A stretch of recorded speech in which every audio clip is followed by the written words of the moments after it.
Okay, assalamu alaikum everybody. Good evening. My name is Zaid Abed Wahid. Most of you probably don't know me. I am your moderator or chair for the evening.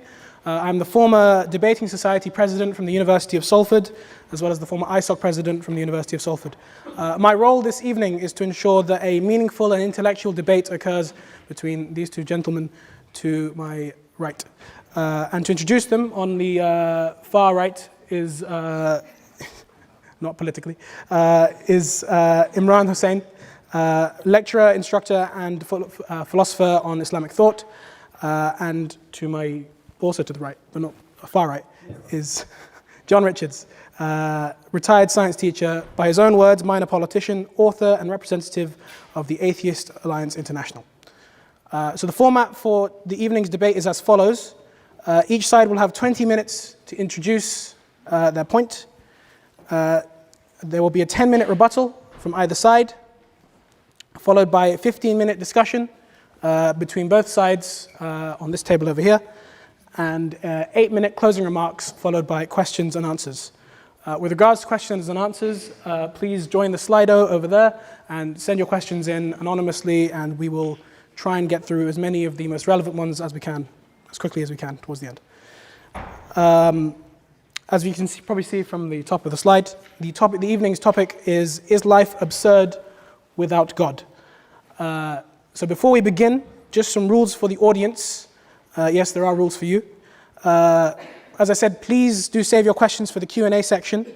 Don't shout them out, just type them up and we'll see if we can get to them.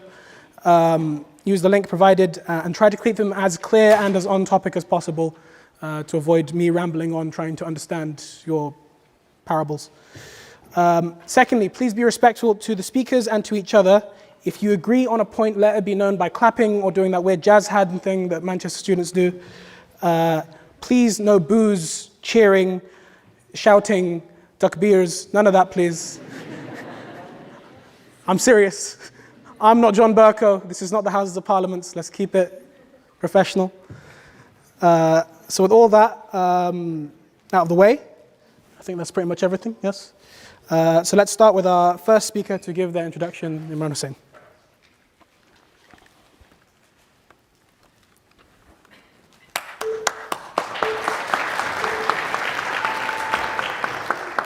Okay, Bismillah and Alhamdulillah wa salatu wa salamu ala Rasulillah. Assalamu alaikum. Which basically means may the peace and blessings of God be upon all of you. Now, the topic at hand is a very, very interesting topic tonight, which is life absurd in the absence of God?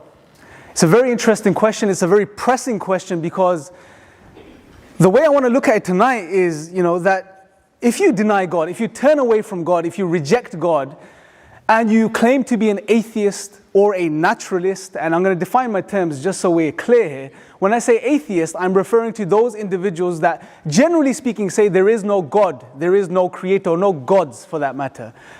And a naturalist is someone who would say, well, all that exists is the physical material world. There is nothing beyond the physical. It's all matter. And everything can be explained via physical causes, right? So most atheists, as is understood by Richard Dawkins, most atheists are naturalists. Now, I'd like to know what John's position is tonight as well. It would help resulting in a more of a fruitful discussion from that perspective. But if you adopt atheism or naturalism, what implications does that have on your life? Now, what I'm going to be suggesting tonight is that life becomes absurd from almost every single perspective. And the way I want to look at this initially is from the perspective of the things that really matter to us as human beings. The deeper questions of life, such as, what is my purpose? What is my ultimate purpose? Let's begin with this question for a second. The question of purpose, the question of ultimate purpose is something that has been around for, we don't know how long, God knows how long, right? It's been there from the beginning of time, if you like. Philosophers, thinkers, they've engaged with this question. They've asked this question. They've tried to figure out the answers to this question. And this is a question that many of us ask today. What is the purpose of my existence? What is the purpose of my life? Why am I here? Why do I exist? And what I want to suggest here is that if you adopt atheism or naturalism, there is no answer. There is no ultimate purpose to your existence. Now, before I sort of discuss this any further, let me just highlight that when you say you're an atheist or a naturalist, you are denying a creator, a cause. And essentially what you are saying otherwise, or in another way of looking at it, is that everything is a result of random physical processes. Atoms and molecules have been whizzing around for God knows how many years, obviously pun intended here, God knows how long. Atoms and molecules whizzing around at random have been colliding into each other and have resulted in everything that we see in existence today. And I want you to really think about this for a second. Essentially, everything we see in existence today is one big accident. It's an accidental byproduct of lengthy processes, random, cold, physical processes that have been taking place at random and have resulted in everything we see in existence today. And that includes ourselves. And if that is the case, brothers and sisters, ladies and gentlemen, if that is the case, then where is the ultimate purpose? Accidents don't have a purpose. You spill milk, it's spilt milk. It doesn't have a purpose. It wasn't intended. There is no ultimate purpose on atheism or naturalism. Now, you may be thinking, this guy, he looks like he's Pakistani, maybe Asian, he's been practicing all of his life. Well, that wasn't the case. I also found myself in a position in my life at a point where I questioned life. I was at the place where it wasn't even a question about whether God exists or not. I was in a place where I wasn't concerned about the question whether God exists or not. I was just too busy, like most of us are these days. So from one perspective, I was an atheist. You can see me as someone that lived like an atheist or a naturalist. And I found myself in the very same position because what I realized was, if you logically follow through with the implications of atheism and naturalism, that's what we're discussing here. If you logically follow through with the implications, you end up at the realization that there is no ultimate purpose to existence. And that creates a lot of angst. It creates a lot of anxiety inside the human being. I suffered from anxiety and depression related to these existential questions for a very long time. And I thought through these things as well, and I tried to find answers, but I realized that logically speaking, there were no answers, at least to start off with the question of purpose, ultimate purpose. Now, what do I do in this position, I thought to myself? And as have many philosophers throughout history, what do we do when you end up in this position? Now, there are a few ways people have tried to deal with this type of existential nihilism, if you like, that there is no ultimate purpose to life. One of the ways was, you had the existentialist philosophers, and what they suggested, at least most of them, they said, look, you end up in a position where there is no purpose to life. You recognize this, acknowledge this. But now what you have to do is you have to live with purpose. You have to give yourselves purpose. You have to make purpose up for yourselves. And they would present this idea in a very eloquent and uplifting way. And to be honest, when you're in that position, there's only so much you could do. So I commend them for that. However, the thing about human nature is we don't like to be lied to. And we don't like lying to ourselves. And essentially what we're doing is when we say, I have no ultimate purpose, but I'm going to give myself purpose, what we're essentially doing is we're saying, I'm going to make purpose up. I'm going to make purpose up for myself. In other words, if you want to look at it in a crude way, we're actually lying to ourselves just to get by. And that didn't sit well with me. It didn't work for too long, right? And it doesn't work for many people. So that doesn't work. And the other alternative, if you like, was you can reduce it down to biology. You can say, well, I've evolved and I'm here, and the only purpose to my existence, this accidental existence, is to propagate my genes, as Richard Dawkins would have you believe in the selfish gene. Now, if you want to reduce it to such a level, then be my guest, do that. But that's no different from eating and sleeping. We do these things anyway. But yet we still ask the deeper questions of life. What is the purpose of my existence? And what's really funny is recently I watched a clip by Richard Dawkins, and he's gone even further with his understanding in regards to the purpose of our material existence, at least. And he even says that the human being, we're nothing but just disposable, and I'm paraphrasing his words, we're just nothing but disposable machines for our genes. Now, well, that's going to really help us finding our ultimate purpose, right? That type of outlook, right? So that didn't really help me. And that didn't work for me either. So now I'm thinking, okay, there seems to be no avenue here as to, or way I can take out of this conundrum, out of this problem. So I thought, you know what? Maybe value is what I need to think about. Human life is valuable. It's sacred. We all acknowledge this, we all realize this, we all understand this. Even atheists and naturalists understand this. Humanism. It's based on one of the tenets, the fundamental tenets is that human life is sacred, it's valuable. So I said, you know what, I have no purpose to live, but life being valuable, that should be enough to keep me going. Well, when I inquired and I thought about the question of value, you soon realize that again on atheism and naturalism, there is no special value to human life. Now, let me just give you guys an example just to put things into perspective. We have a pen here, a very nice Manchester University, I believe it's by someone else, or whoever it's by. It's a nice little purple pen in my hand, right? If I was to ask you guys, what's more valuable, me or this pen? What would you say? I want you to think about it for a second. Most of us, hopefully all of us, would say, well, you're more valuable, right? Imagine if I put you guys in a situation and I said, look, or imagine hypothetically for a second that you guys suffer from a particular condition. You have an anger problem which can't be resolved by any medication. So what the doctors told you is that whenever you get angry, you have to express your anger. And to do that, he's given you a hammer to carry around with you. Okay? I know it's a bit of a crazy example, but just go with it for a second, yeah? You've got a hammer in your pocket. And imagine for some reason you get really angry right now and you have a choice to make. You have a choice to make between smashing me as a human being and smashing this pen. What would you smash? It's a question. What would you guys smash? Yeah, hopefully everyone will say the pen, right? It's because we realize, it's almost intuitive that human life is valuable and precious. Yet what I'm positing to you here is that on naturalism and atheism, and when we understand this, like I said, it all boils down to what? Blind, random physical processes. There is literally no difference between me and the pen. Now, on hearing this, you may be outraged. You may think, what is he talking about? You're conscious, you're rational, you feel, you're a human being, right? You're alive. We'll say all of these things. We're probably thinking of these things right now. Now, I can understand the sentiments that we have. However, let's not get sentimental because at the end of the day, there's no difference. It's just one arrangement of atoms and molecules as opposed to another. And these ideas that you may be just firing off in your heads right now, that he's more conscious, he's more valuable, he's rational, he's intelligent, hopefully you think he's intelligent, but whatever the case is, all of these things that you think, these are simply, on atheism and naturalism, these are simply ideas that you may have picked up from society, may have thought up in your minds right now, but they have no intrinsic value because they are a result of nothing but chemical firings in your brain, which are a result of atoms and molecules. That's all it is. So essentially, there is no difference. There's no need to get sentimental about this. There's no difference between me, the pen, the table, the chair, the computer, or anything else. The only difference is that these are just different arrangements of matter. That's all it is. Now, hopefully we can start to appreciate something here, which is that on atheism and naturalism, the human being is being pushed into a corner. You're being reduced down or reduced to the point where you can't even account for those things you know to be true as a human being. The things that make you human, purpose, value. If you can't make sense of these things anymore, at least we should realize there's a bit of a disparity. There's something that's not adding up.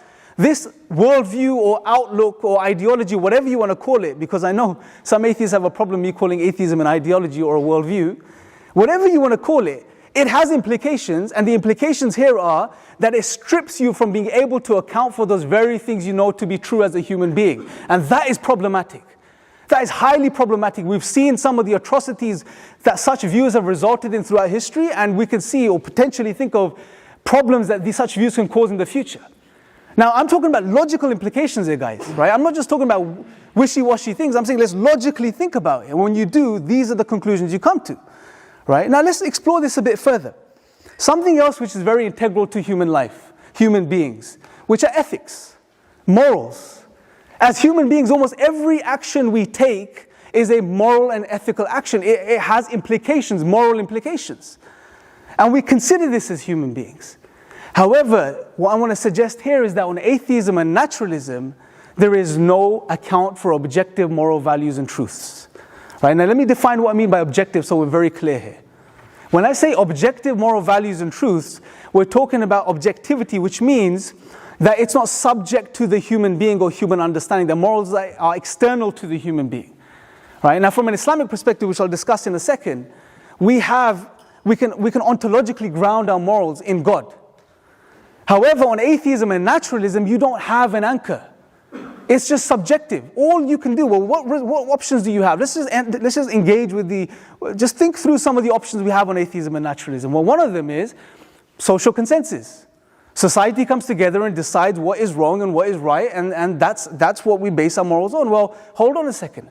Social consensus throughout history, we have seen examples of where the consensus of a society, for example, Nazi Germany, have resulted in some atrocious things. Right? And if you were to say 10 or 15 people get together and say X is wrong, well, say 10 or 15 other people get together and say X is right. Who is right? There's no objectivity there. It's just subjective opinions against each other. Well, social consensus doesn't make morals or give us an objective foundation for morals. Well, what else is there? Well, you may say it's my own views and ideas. Again, it's your subjective opinions. You may want to reduce morals down to evolution. Right? Now, obviously, if you look at the experts in the field, they will tell you that evolution doesn't give you morality. It may give you the tools you need to be able to come up with moral outlooks. However, evolution does not render morality objective in any way, shape, or form. Because if our morals are subject to evolution, they're subject to change. Darwin noticed something very interesting, and he mentioned this, where he highlighted that if we had evolved under different conditions, we would have a totally different moral outlook. Imagine, and he gives the example of hive bees. Sorry, John, I don't want to steal your water. Is that yours? That's not mine. Yes, go ahead. Okay, thank you. So Darwin gave a very beautiful example of hive bees, and he said, look, if we were reared under the same condition as hive bees, the mothers of the bees would think it a sacred duty to kill the fertile daughters, and no one would think anything of it. Hamza, in his book, The Divine Reality, makes another similar point. He says, look, if we had evolved under the same conditions as nurse sharks, we would find it okay to rape our partners, because that's what they do, and no one would think anything of it. So evolution does not render morality objective in any way, shape, or form. It's just subject to moral change. And I believe John in his book highlights, well, no one's saying, we've stopped evolving or morals have stopped evolving. So it shows it's still subject to change over time. So if you don't have evolution as an explanation for objective morality, then to be honest, there are some other ideas out there such as consequentialism, etc. And I may deal with that if John brings that up. But the point being is that on atheism and naturalism, you do not have an account for objective moral values and truths and duties. You're left with just morality being subjective. And what's the problem here? The issue here is then that if morality is just your subjective opinion, then it means nothing. Hence, when atheists point the finger towards religious people and towards Muslims and Islam, and based on their limited understanding of the text, assert certain things and make certain moral claims, and they express those claims as if they're objectively true, this is objectively wrong, this is bad, this is evil, well, they're not in any position to do so because they can't ground their morality in any objective way, in anything. That's highly problematic. Right? You can't have your cake and eat it. It doesn't make any sense. So if you're going to make claims, moral claims, you have to first ground or show us how you ground your morality, how you deem it to be objective, and how you make sense of that. That's if you accept morality is objective. And if you don't, well, then you're not in any position to make any claims anymore.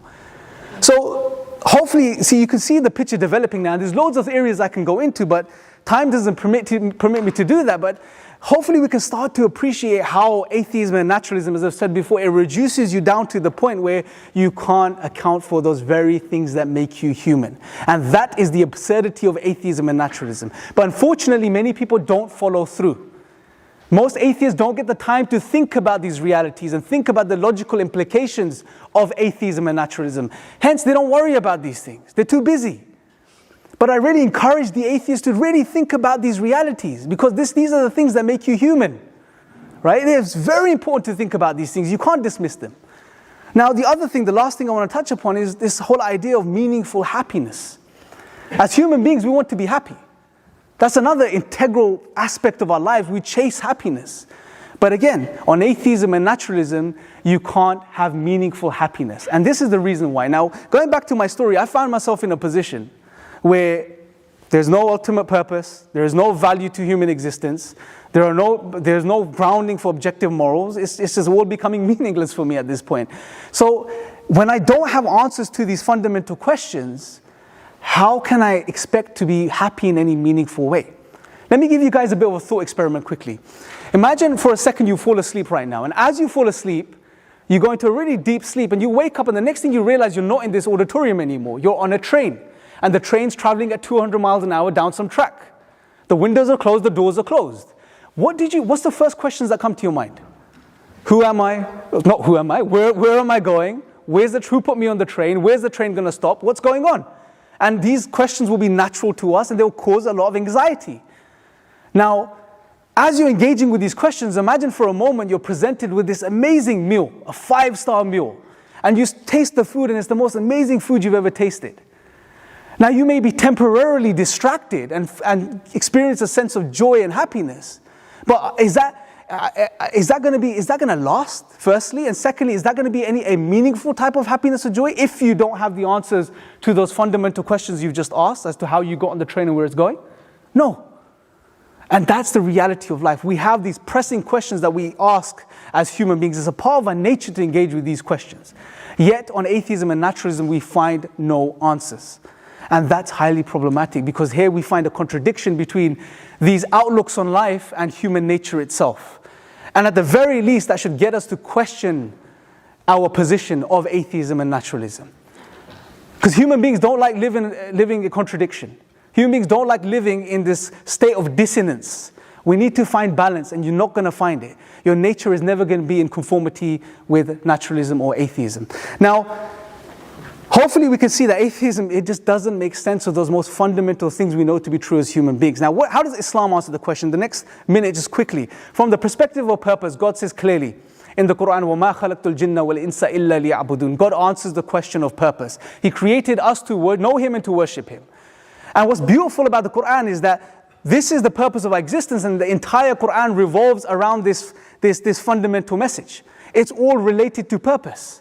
And that's amazing. In other words, the entire Quran revolves around the purpose of human existence. Not only tells us what our purpose is, but helps us and aids us in fulfilling it. Right? And that's something profound about the Quran. Also, from the perspective of value throughout the Quran.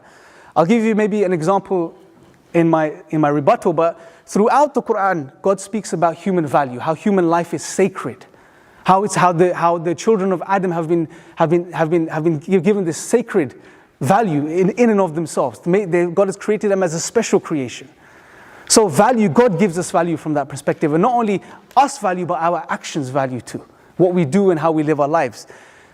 Thirdly, when it comes to happiness, God says in the Quran, indeed, in the remembrance of God do hearts find rest. They're very interesting, and this sort of highlights the internal coherence of the Quran here.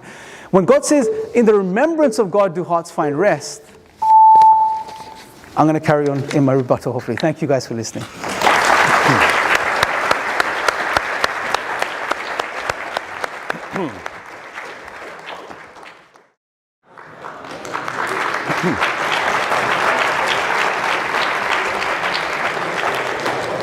Thank you. And thank you for inviting me. I'm here on behalf of Atheist Alliance International that you sent the invitation to. And also thank you very much for coming. This wouldn't be much of an event without you. Now, I don't call myself an atheist. I call myself a non-believer. And from what Imran has just said, you'll understand perhaps why I do that. But I come in friendship. I'm an ex-science teacher, and I don't want to alienate my class. You outnumber me, and that would be a very foolish thing to do. Nevertheless, I may say some things that you find a bit challenging. I'm going to ask you some questions, first of all. Are you all believers? Put your hands up. Yeah, you're all believers? Are there any non-believers here? Okay, not many.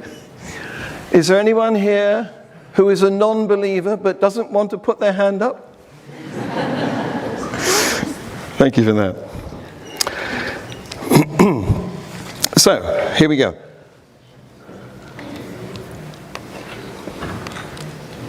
Play sideshow. Okay, right. So, the question is life absurd without God? Or, get it your way round, is life without God absurd? Yes. Can I go home now? It is. And I also contend that it's not only absurd without God, but it's more absurd with God. And this question makes two assumptions. First of all, it assumes that there is a God. And secondly, it assumes that life shouldn't be absurd. Well, I want to examine those two propositions. The questioner obviously thinks that life shouldn't be absurd. And I'd like to ask, why? Why do they think that? To my mind, that's the real question. Okay? So let's take a look at absurd, first of all, and find out what it means. Well, the dictionary gives wildly unreasonable, illogical, or inappropriate. Here's an example. The allegations are patently absurd. I say that's a judgment call, an opinion. For example, you and I might agree that that statement is absurd, wouldn't we? Yes? What about this one then? Is that so absurd?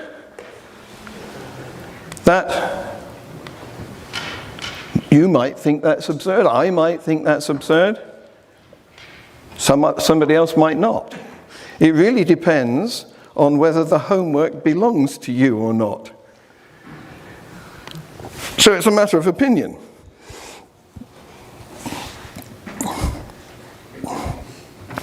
Now, I would like to say that some of this comes from the fact of human egocentrism.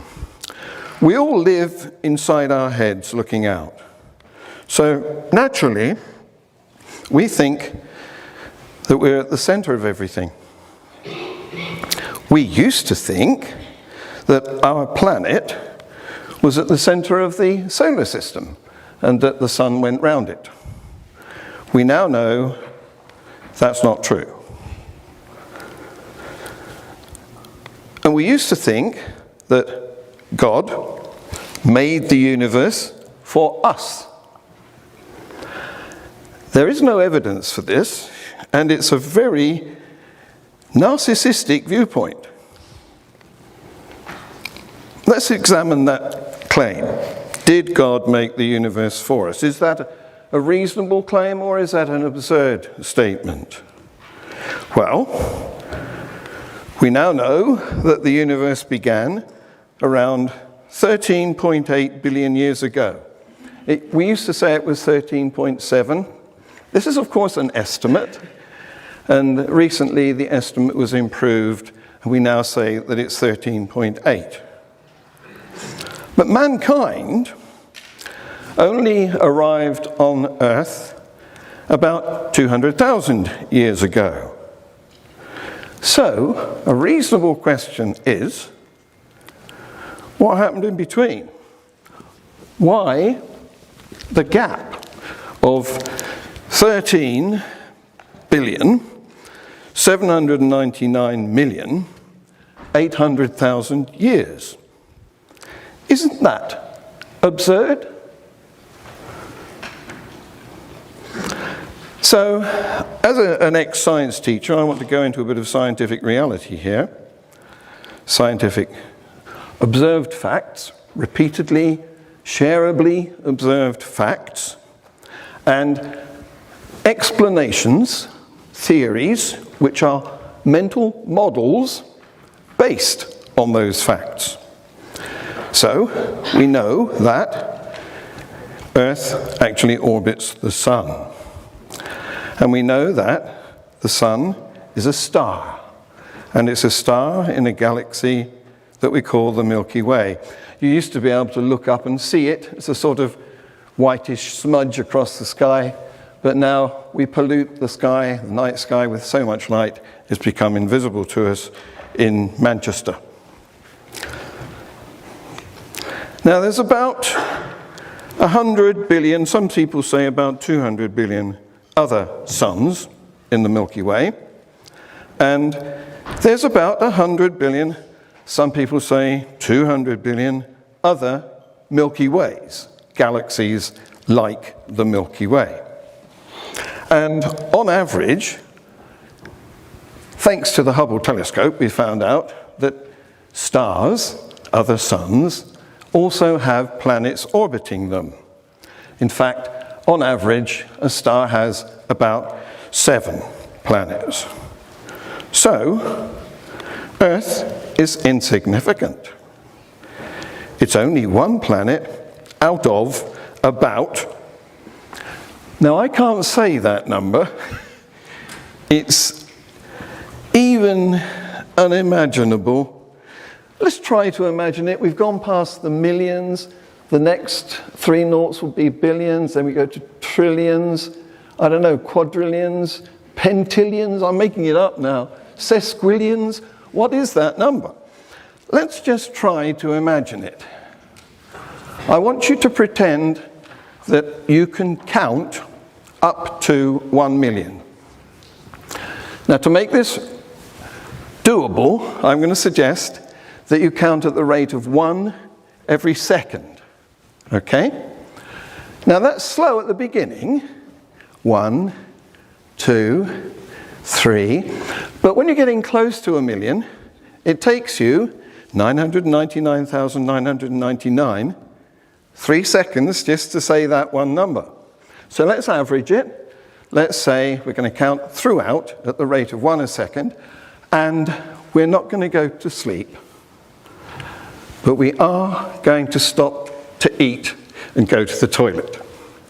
How long do you think it would take to get up to 1 million? Any guesses? 2 weeks. Somebody? A few days. How many days, sorry? A few days. A few days, right? Okay, that's one guess.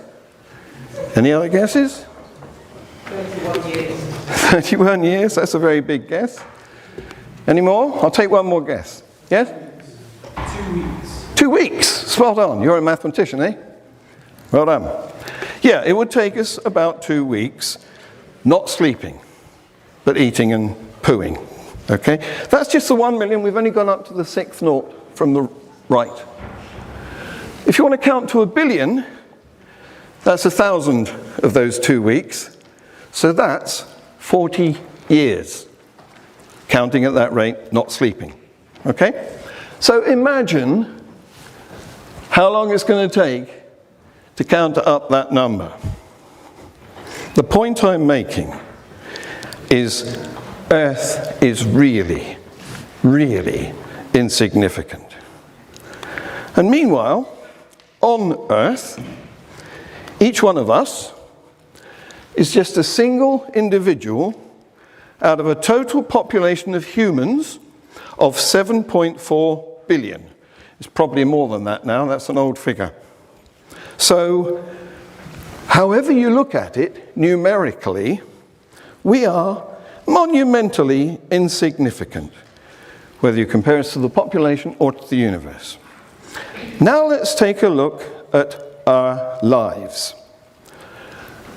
Average human life is 79 years.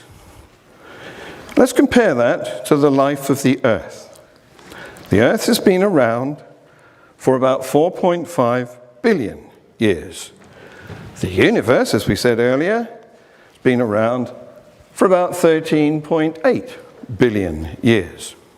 So however you look at it, whether in terms of time, duration, durability, or in terms of number, we are monumentally insignificant. We are ants. But, as Imran was explaining earlier, we're ants with delusions. We have delusions of our importance. We think there's some ultimate purpose for us. That's very conceited. So, are you important? Am I important? Now, are our opinions important? No. So, what actually is absurd? Thinking that we are important. That's absurd. It's a delusion of grandeur. So, let's go back to the question. Is life without God absurd? Well, we've dealt with absurd. Now let's deal with God. We found that most of you believe that there is one. I don't. But the questioner assumes that there must be a God.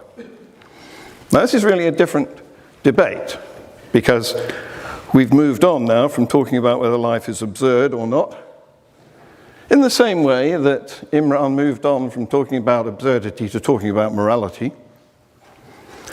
So I'm going to talk about the evidence for God, and sadly there isn't any.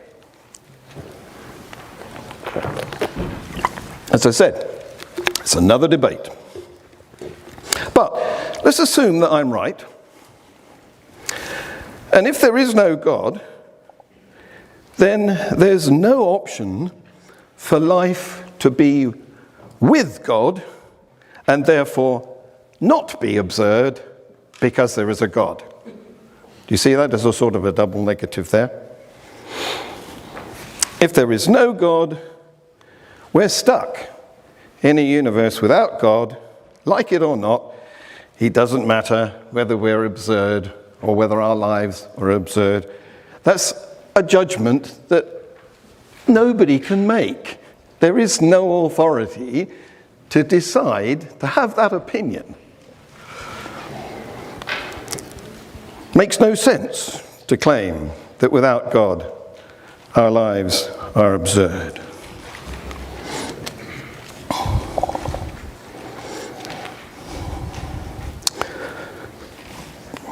On the contrary, I would contend that life with God is more absurd.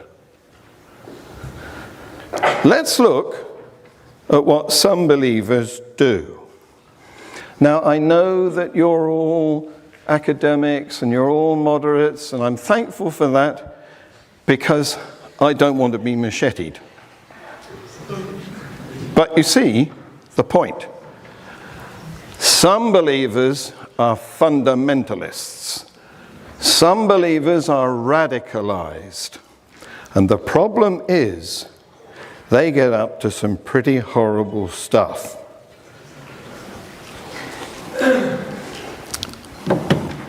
Thank you. I'm not going to read these out. I'm going to assume you can read. You shouldn't be here if you can't.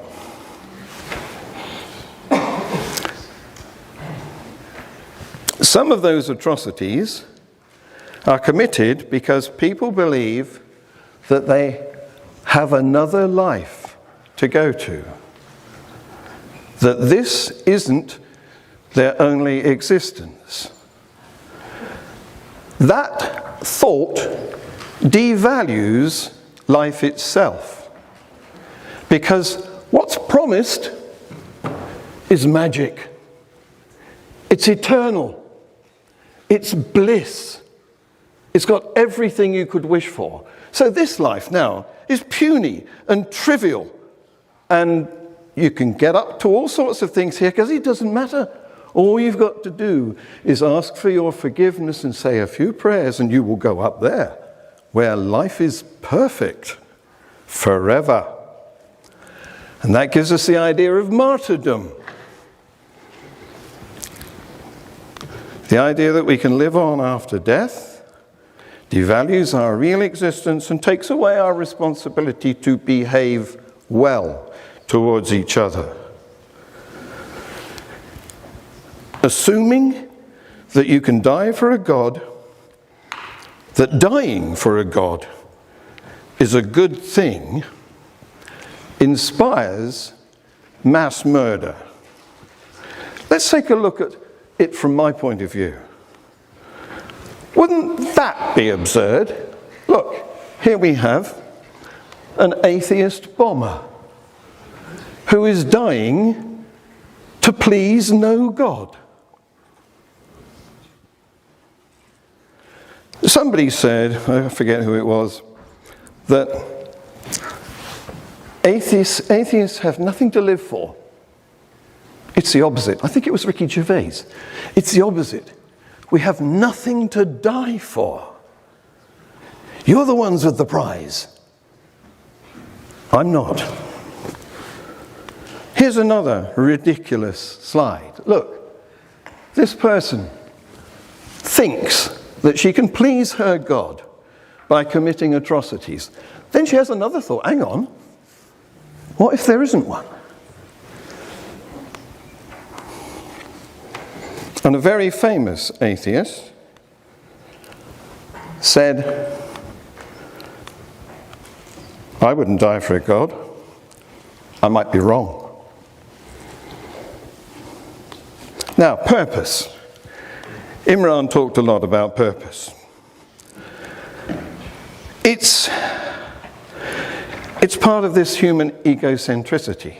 It's a narcissistic assumption that we should have some sort of ultimate purpose. And to assume that it is somehow dispensed from above, downwards onto us. There's no evidence for that. The evidence shows that the development of sophistication and complexity is actually bottom up. Millions of years ago, billions of years ago, very simple creatures with next to no purpose other than bare survival existed. And what Imran did was he conflated together all of life in one, thank you, into one category. And he said, look, the hive bees have no purpose. So it's wrong to assume that we're like them. And it is indeed, because there's been a progression. We've got simple creatures with little purpose, sophisticated creatures with more purpose. And morality, that's another debate as well. And I could also spend another 20 minutes on it. But it isn't objective. But it's unfair to call it subjective, because it's based on evolved adaptations over which we have overlain social determinations. And it's contingent. Killing is not per se wrong, only in certain conditions. Thank you, John. You have run out of time. Thank you. Thank you.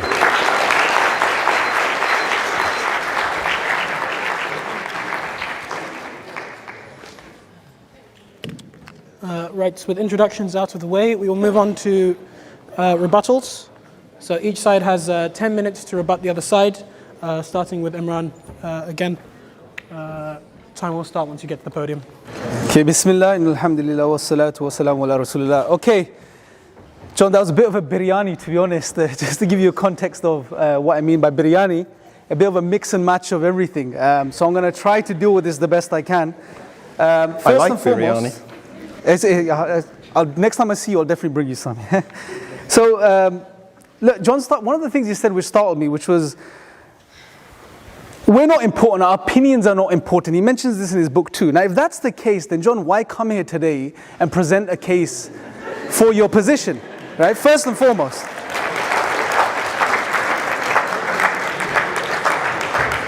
It gets better. So why come here and present a case for anti-theism in particular, because that's how you represent yourself, that you're an anti-theist. And secondly, why write a book which is, reasonably thick and is quite a long read if your opinions don't mean anything? Honestly, because much of this book, John, much of this book is full of your opinions, right? Essentially. Thank you for promoting it for me. That's no problem. If you guys want to read it, go ahead. Here it is. Yeah. But so I don't get that. There's a bit of a contradiction here, John. So I would like you to clarify that specific point. If your opinions mean nothing, then why are you on this trajectory as to, you know, promoting your outlook and having debates and having discussions and making videos on YouTube, writing books, you know, coming here today, etc. That would be interesting to know from your perspective. Secondly, so one of the ways John tried to highlight that life is absurd, he began with the earth, and he tried to highlight earth is insignificant from the perspective of, although this is, I don't see how this is related to what we were discussing, but nevertheless, I'll address these points. He said the earth is insignificant because it's one planet amongst, I think, I don't know the number, is a huge number of other planets that are out there. Well, that's one way of looking at it. That's your opinion, John, as to what we're seeing here, what we're observing here. Another way of looking at it, another opinion could be, well, that's what makes Earth special. That there is so much out there that this one blue little dot, Carl Sagan on one of his covers, I don't remember what the book was called, but he called it the picture where he had the blue little dot on the cover. It was fascinating that amongst all of this vast space, there is this one planet that has life, and that too intelligent life. That, I would say, another way of looking at it, that makes Earth very significant from that perspective. And secondly, life, intelligent life. Not only any form of life, but we have intelligent life here. So you can flip that and look at it the other way too. So that's my specific opinion on that. Moving on, you mentioned something about, let me just get my notes. So you highlighted that you made a statement that, look, life is absurd, or life is absurd on atheism and naturalism, but it's more absurd with God. You didn't actually go ahead and, you know, really show us as to why that's the case. Now, obviously, I don't know if did you get a chance to read the Quran or look into Islam before coming to this debate? Not a lot, I confess. Okay, if you had, you probably would have, you know, changed some of the slides that you had there, because you had some generalizations that you shared there. Again, you shared some of your opinions in regards to, you know, what religious people do or have done, etc.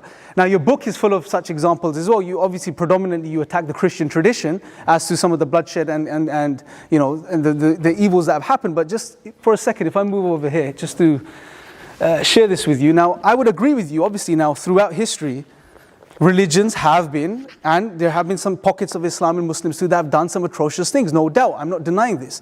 But so have the anti-theists too. Right, those that deny God. Now, there's a very interesting book that I'd like to give you the reference of. It's called War and Peace in Islam. Definitely have a read. And what the author has done, he's sort of tallied from the year 0 to 2008 the number of death tolls which have resulted from different groups throughout history. And interestingly, Christianity is right up there, and Christianity is right up there with a figure of, let me see here. So it shares the largest with between 119.42 million and 236.66 million victims, right? Medium of 178.04. Interestingly, the second group that's up there, any guesses?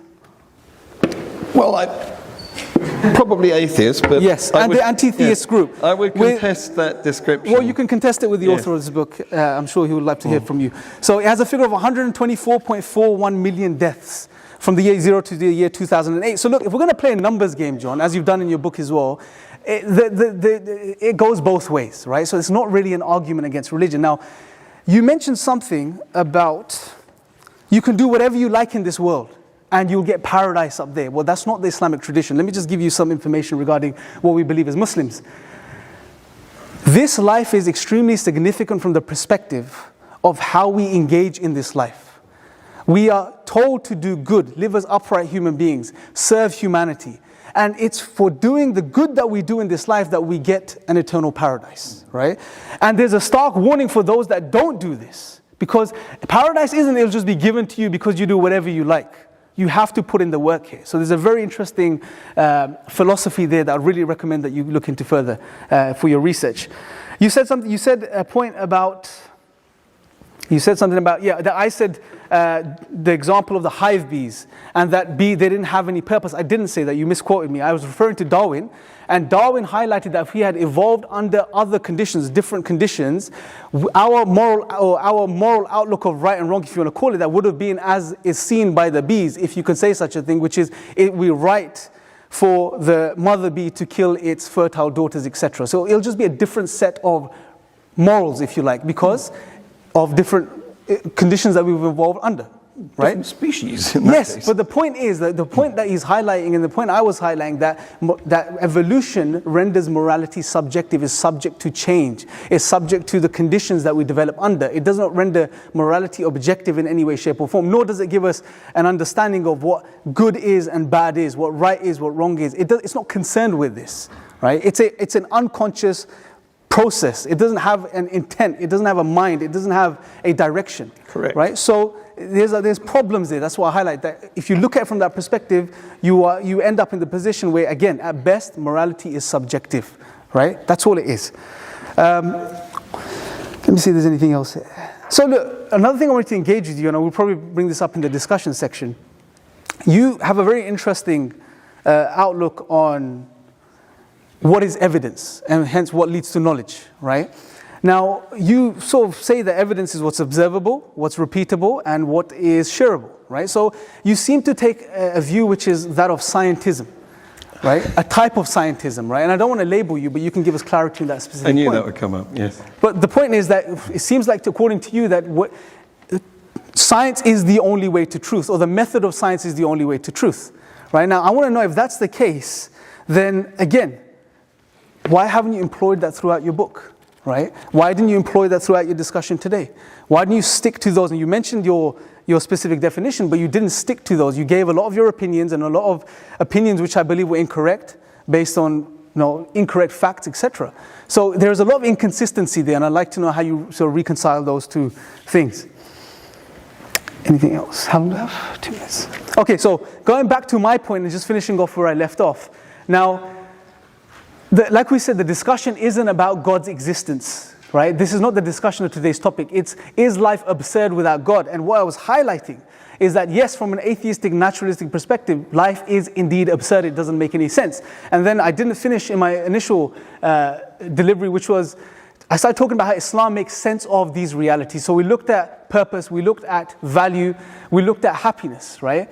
Now, regarding value, let me just give you another insight as well. So one specific example you can look at and research further, because what we said, that God is the one that gives value to life. There is a very interesting story in Surah Al-Ma'idah, which is the table spread, as it's translated in the English, of Cain and Abel. And you've probably heard this from the Christian tradition as well. They have a very similar story.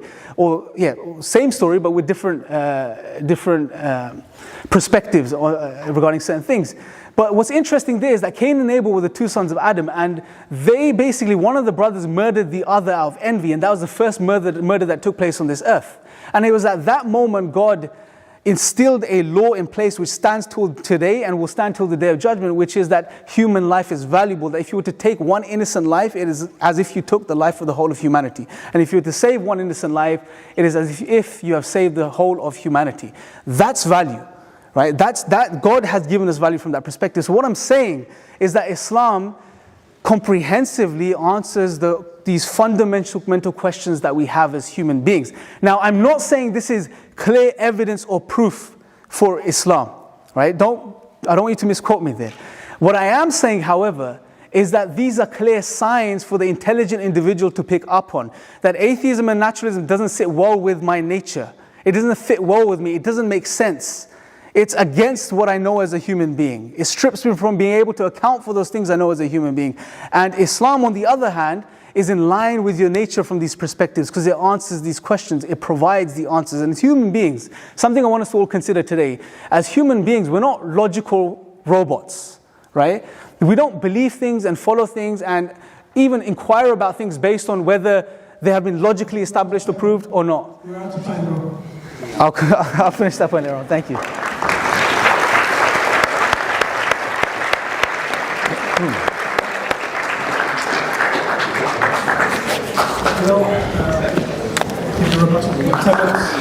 Thank you.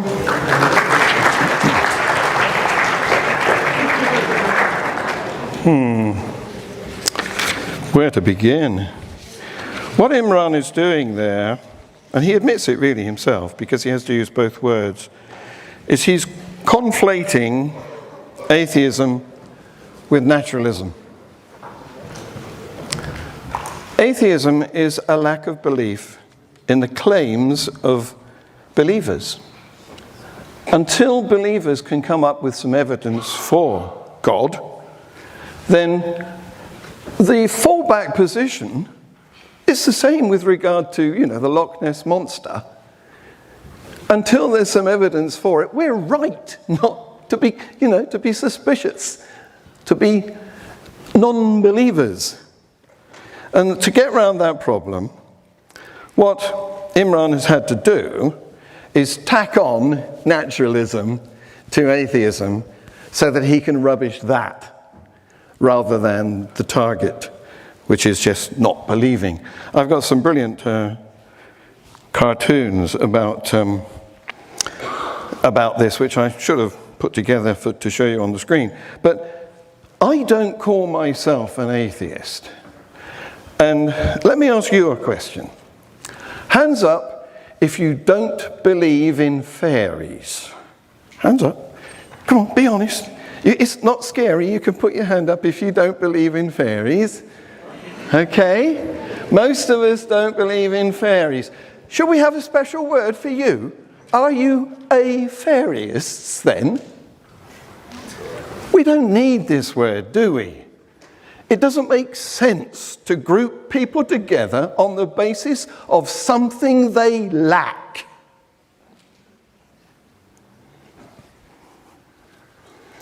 That's why Imran has to actually target naturalism rather than atheism. Now,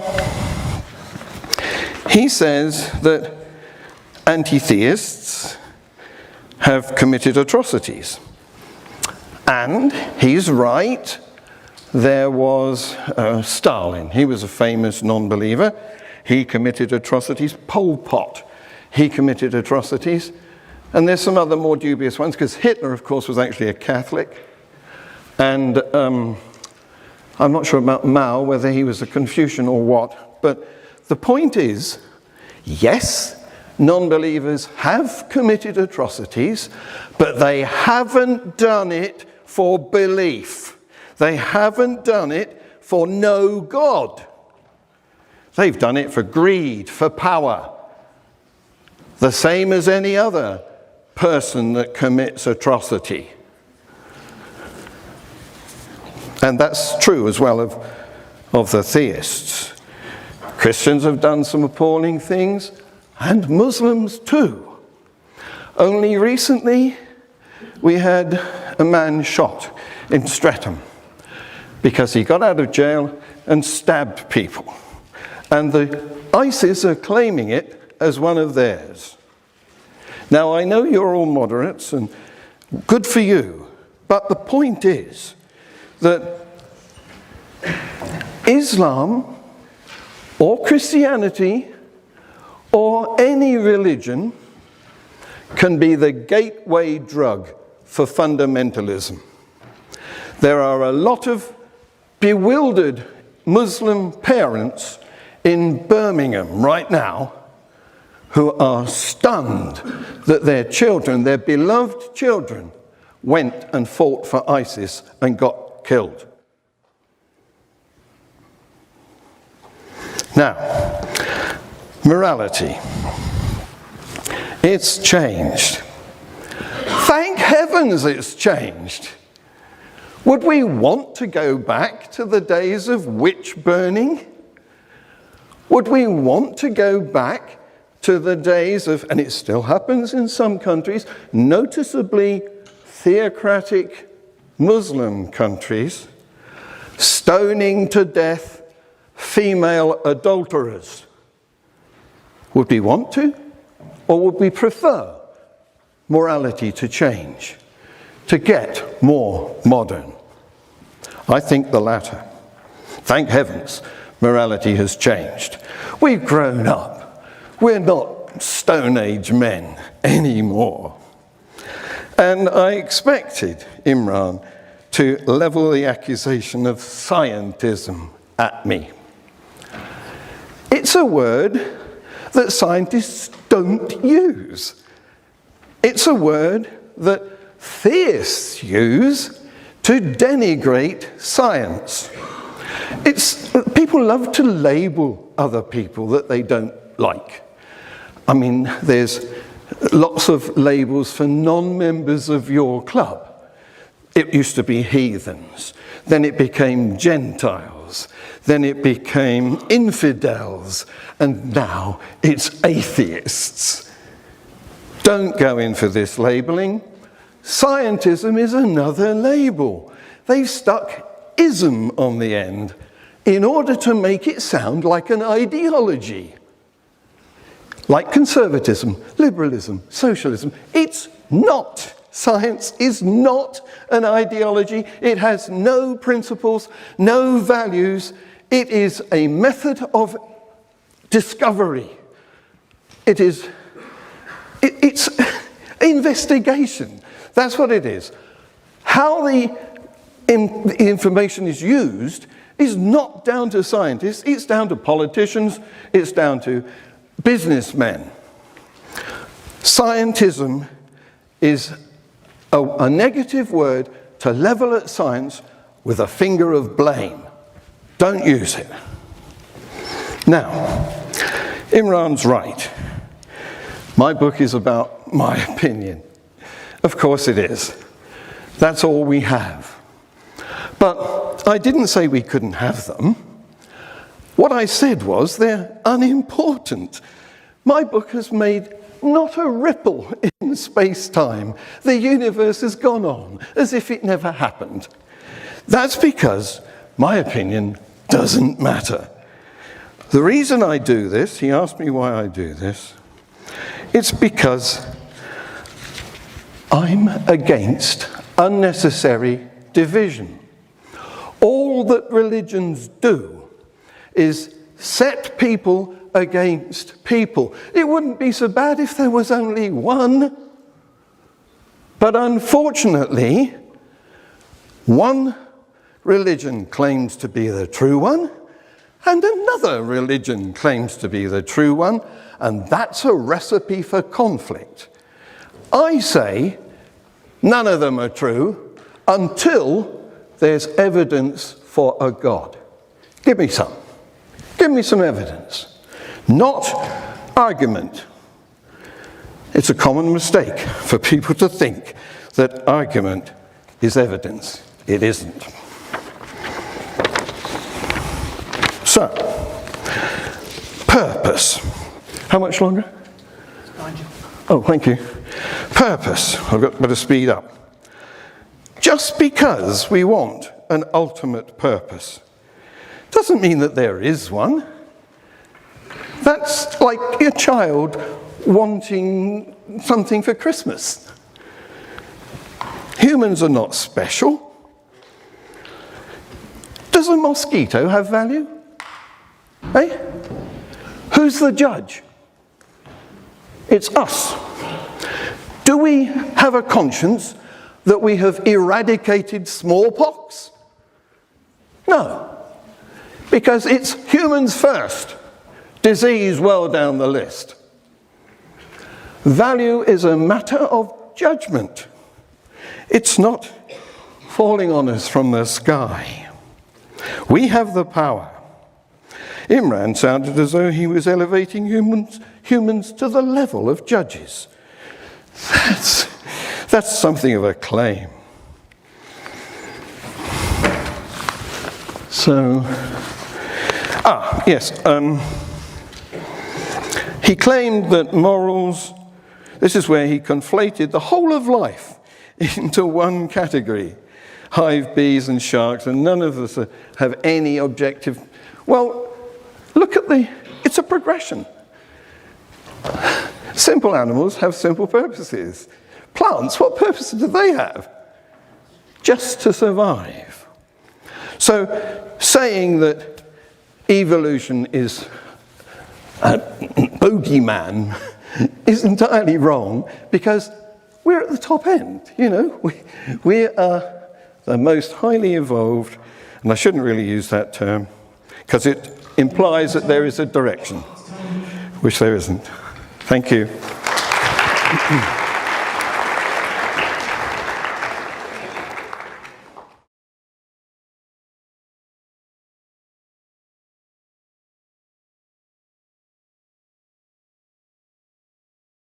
Okay, so this section will be a discussion, a bit of back and forth between our two speakers.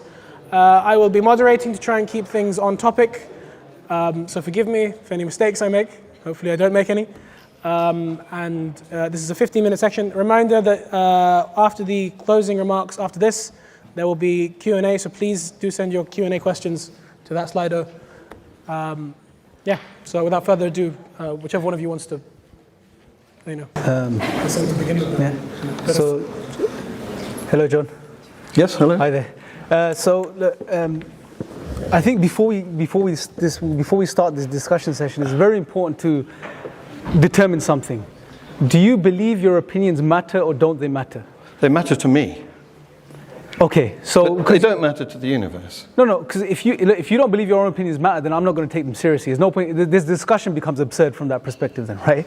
So if you believe your opinions matter, then obviously they will matter to us as well. Because we're having trying to have a discussion today regarding a very important topic. So you do acknowledge your opinions matter, right? Well, in the confines of this room, certainly, yes. So if we had this discussion outside this room, would your opinions matter or not? I mean, it's a very simple question. I mean, you wouldn't be here today expressing your views if you didn't believe your opinions mattered. Well, I was going to save my response to your challenge that why do I do this? Why am I here debating for my closing remarks? But yeah. Okay, I can take your question now. I do it because I want a secular world.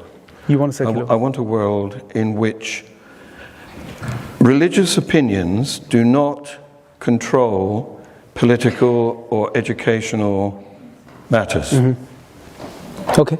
So look, you just said you want a secular world where religious opinions do not have influence. Exactly. Yes. So, but to do that, wouldn't you say if we were going to do this in a academic way at least, wouldn't you say you would have to first understand and study all religions or look into them at least, which you obviously haven't done when it comes to Islam today, right? So why have the outlook already that that's what you want when you don't even know what Islam has to say regarding life, regarding man life in the universe, regarding other fundamental things that are relevant to us as human beings? Well, that's a good question. It's because without evidence for a God, it doesn't really matter what any of the scriptures of any religion do say. So you might as well say that my Loch Ness monster is pink and likes Nutella. Okay, so let's try to unravel this a bit. So now, and I think it's important to highlight this, John. You seem to have an underlying premise, which is evidence is what comes from observation. Yes. And something that you can observe and study that way, right? Yes. So in other words, I wasn't calling you someone who ascribed to scientism. If you, and I'm sure everyone will acknowledge this, I asked you, do you ascribe to something similar to scientism? I don't want to label you, that's what I said, right? So just to correct you on that. Right. But the point being, do you acknowledge, or is your view, or your outlook, that science is the only way to truth? Yes. Okay, good. So do you not see the issues with that outlook, or the problems with that outlook? Well, you can try explaining it to me. So let me give you an example. Have you been to India? Have you been to India? No, I haven't. You haven't been to India? I'd love to. Okay, do you believe India exists? Yes. Okay, so you haven't been there, you haven't observed it, yet you believe it exists. The evidence is fairly convincing. Okay, so what do you mean by the evidence is fairly convincing? I've seen photographs taken from space. Brilliant, okay.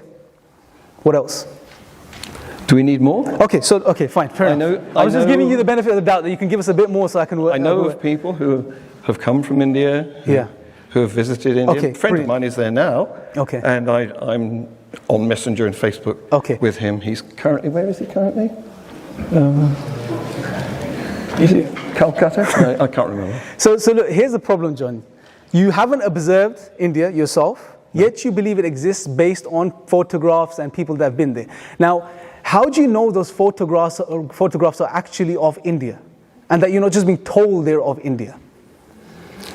Well, I think that you'd have to. I mean, you're on a loser there because you're having to try to rubbish all of the photographs taken from space by all of the spacecraft, all of them orbiting satellites, and all of the spacemen that have been in the Have you IS. seen? Okay, have you seen yourself satellites that are up there right now? Yes, you can observe satellites. But have you observed them yourself through a telescope? I have, yes. You have? Okay. So here's the thing. What I'm saying regarding India is you haven't observed it yourself. So what I'm saying essentially is your belief India exists is based on something called testimony, right? In philosophy, this is known as authentic and valid testimony, right? Which is, by the way, John, an integral part of the scientific method, right? Well, yes. Something you deny in your book itself. But the testament can itself be tested. I mean, with the right equipment, I can go and investigate India for myself. That's a potential, John. But right now you haven't done that, yet you believe India exists, right? So your belief is not based upon what you can do as far as observing it. It's based on something else. So what I'm trying to highlight to you, John, is that are you willing to acknowledge that there are other routes to knowledge other than just science, which you're demonstrating right now? By highlighting that you believe India exists, although you haven't observed it yourself. Pictures are testimonials. Someone is telling you those pictures are of India. You're going by the testimony of people. Let me give you another example which may be closer to home, which may help you a bit better, if you don't mind. Right? Do you believe evolution, the Darwinian mechanism, is true? Yes. Okay. I don't listen. As an ex-science teacher, I don't use terms like "I believe." I use terms like "the evidence shows." The evidence Shows that evolution is a fact. So you believe the Darwinian mechanism in particular? Well, now, are you going to pin me down to a man who died 150 years ago, or are you going to allow me to update evolution with what we've discovered since? Give us your definition then. What do you want to call it? Evolution? Just evolution in general? Well, at its basic level, all evolution means is change. And we can observe change happening today, and we can see evidence of a progression of things that happened in the past, in the fossil record and so on. And so the best explanation is that change happened in the past too. Okay, good. So look, that's good you're saying that. So what I'm asking you specifically is, do you believe the theory of evolution is true? Yes. Okay, so in you saying yes, have you done all of the observations which led to that conclusion of that particular theory? This is the "were you there" argument. Well, that's coming from your own perspective, because you said evidence is something which is observable, it's something that's repeatable and something that's shareable. Anything, and you've said also in your book and your videos that anything that comes from the human mind can't be trusted because it's tainted. Your words. Yes, that's right. So the theory that you believe in is coming from the mind of a scientist. No. The theory that I subscribe to is that change can be observed, and potentially I can go and observe change. I can go. Have you seen the big Petri dish experiment? No, I haven't. A fantastic experiment. They made a Petri. You know what a Petri dish is? Yeah. It's a culture container which you put a nutrient jelly in, and then you can grow bacteria. Okay. They made a great big one, it's a meter long, and they've put 2 different bacteria. No, they put a bacterium, same culture of bacteria in each end, and in between them they've put increasing strengths of antibiotic. Okay, 10%, 20%, 100%, and initially the bacteria spread in the area where there's no antibiotic. There's a video of this because it's speeded up. We use organisms that have a short lifetime because we can't observe massive changes. We don't live long enough. Okay, so bacteria are perfect. They reproduce every 20 minutes. Okay, so initially they stay confined in the area where there's no antibiotic, but a few of them mutate and they can break out and pass into the area where the antibiotic is 10%. Okay, more time goes by, and an even smaller number mutate, and they pass into the 20%, so on and so forth. You get the picture. Eventually, they can colonize the 100% strength. That's an observation. Change being observed repeatedly and shareably. You can watch it. Fair enough, I agree. Today. So let's make a distinction here. There is a difference between observations of science and theories of science, right? Yes. So what I'm trying to highlight to you is that there are other routes to knowledge which are involved even within the scientific method itself, which you have to rely upon for you to believe the conclusions of science. Well, which you reject, by the way. So I want to know, which way is it? Do you acknowledge that there are other routes to knowledge, such as testimonial knowledge, or do you hold firm to that science is the only way to truth? Where you are trying to put words into my mouth here. I'm asking you the question. Okay. Is trying to make me... You see, the trouble is that the word belief has two meanings. It can mean merely accepting something which we know to be true. Like, you know, if I jump off a roof, I'll very probably fall. Nobody would contest that. So, to all intents and purposes, it does not need actively believing. We can observe believing now in what do they call them? Give me a word to the I'm lost. I'm really lost, right? Big machine, you put a person in and you watch his brain. You give him radioactive material. Thank you? Yeah? Imran. Yeah, medicals, come on, tell me the name. That's it, thank you, MRI, I've been in one, MRI scanner. And the functional MRI scanner is the one where you can put in a decaying substance into the, radioactively decaying, harmless, into the bloodstream, and watch where it congregates. So if you give somebody in an MRI scanner pictures of things that need believing and pictures of things which are known, you can see how actively thinking he is. And things that need believing attract a lot of this activity. Things like, my horse will win the race. You need to actively believe that. But things like, yesterday this horse won the race, that's a foregone conclusion. We know that is now a fact. You don't need to believe that. Yeah, but John, So- I'm sure trying to explain. everyone's really interested in the science lessons. I'm sure we've got a lot to learn from you, being an I'm trying to ex-physics explain, teacher. because you asked me about where I need to use belief in science. No, I'm asking you a very simple question. Do you acknowledge that there are other routes to knowledge which are integral to the scientific method itself, such as testimony? Or don't you acknowledge that? Are you just saying, just purely, because according to your book, and you may want to change your opinion, that observations, repeatable, and that are shareable, full stop. According to that type of definition, you're pigeonholing yourself in many ways. Because you, in a way, you're denying the scientific enterprise. You're denying science in itself.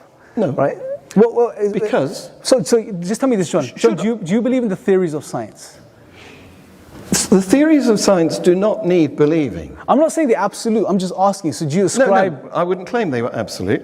I claim that they are the best explanation currently. And do you acknowledge that they are also what's incorporated in the process of getting to the theory? There are other elements to it, such as testimony, reasoning, argumentation... Can we let John make his point? Yes. Every theory makes predictions.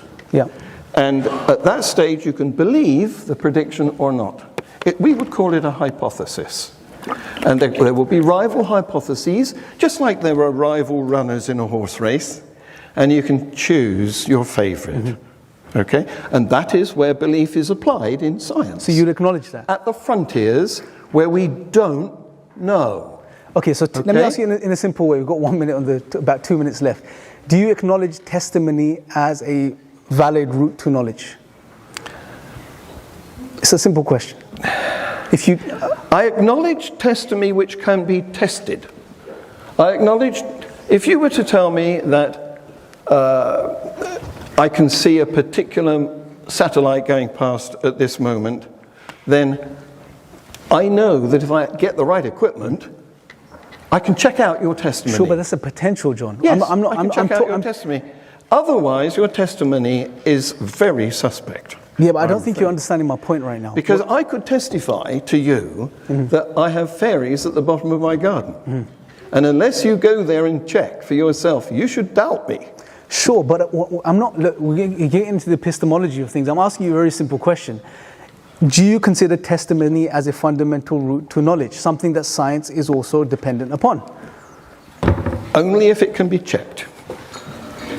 But that doesn't look, testimony. You don't take testimony as a route to knowledge based on the fact that it could be tested. That's Yes, yes. So because the whole point of science is to challenge claims. Yeah. So, Testimony is a claim. Okay. So it must be challengeable in order to be scientific. Okay, so let me ask you this way. Do you acknowledge that in science, let me keep making this as simple as possible. When you're engaged in science, a scientist is doing the science. They take observations. Bertrand Russell, for example, highlighted that you, as a scientist, you take observations and you reason upon the observations. That is time. I'm afraid. We need more time, man.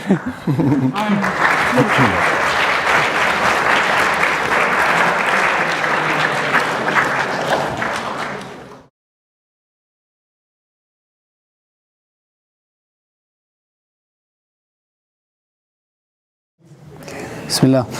Okay, so I hope there was more time so we could continue this discussion because there was a lot to discuss there.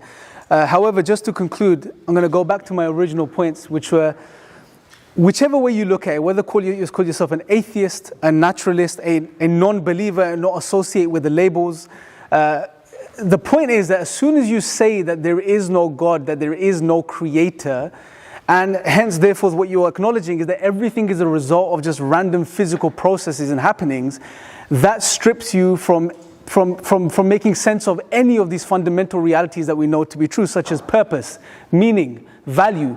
These mean nothing. It lands you in what you would call, you can see it this way, in a type of existential nihilism, which is completely just averse to our nature as human beings. It doesn't provide any answers. It doesn't give us any insights. It just reduces us down to molecules and atoms, and that's it. Now, if you're comfortable living like that and you're okay with that, then that's fine. That's your prerogative. But if you're someone that's inquiring and wants to know and recognizes that there must be answers, the fact that there's an itch inside me to find answers.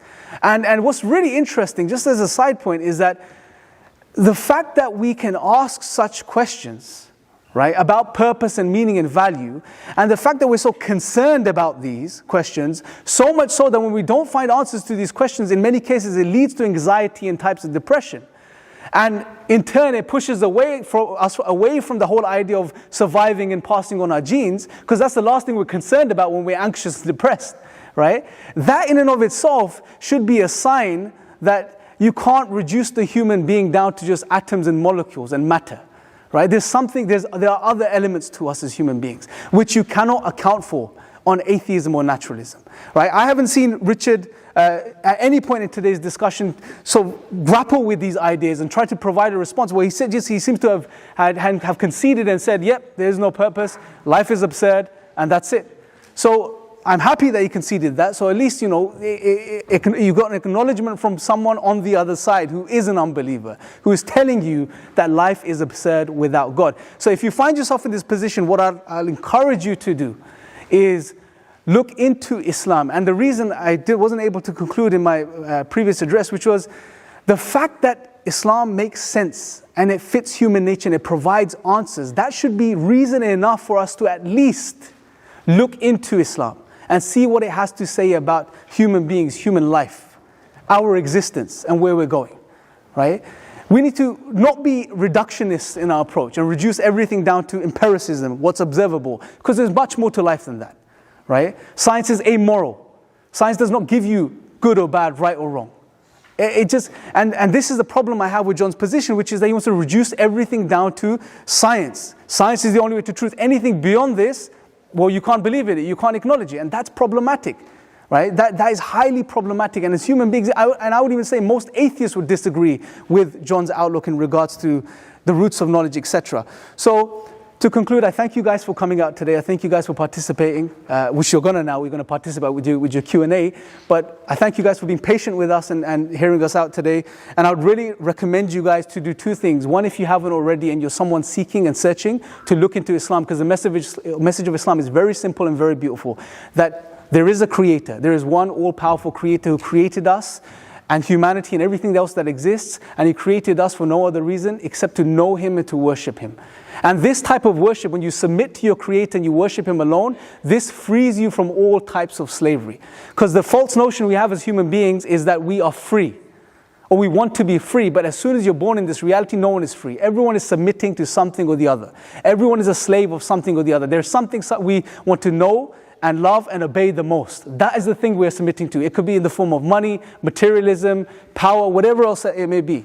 But Islam gives you the option, and the most intelligent option, which is choose your slavery. Who do you want to be a slave to? Who do you want to submit to? Created things? Material things? People? Ideologies? Yourself?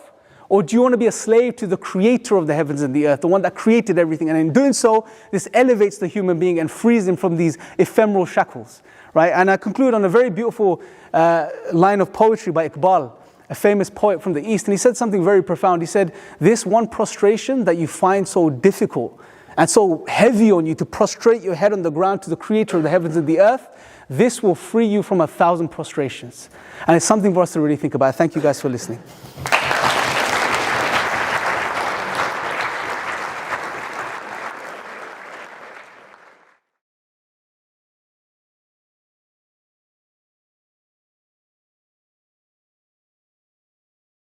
Yes, well, I'd like to pick up on where we left off in the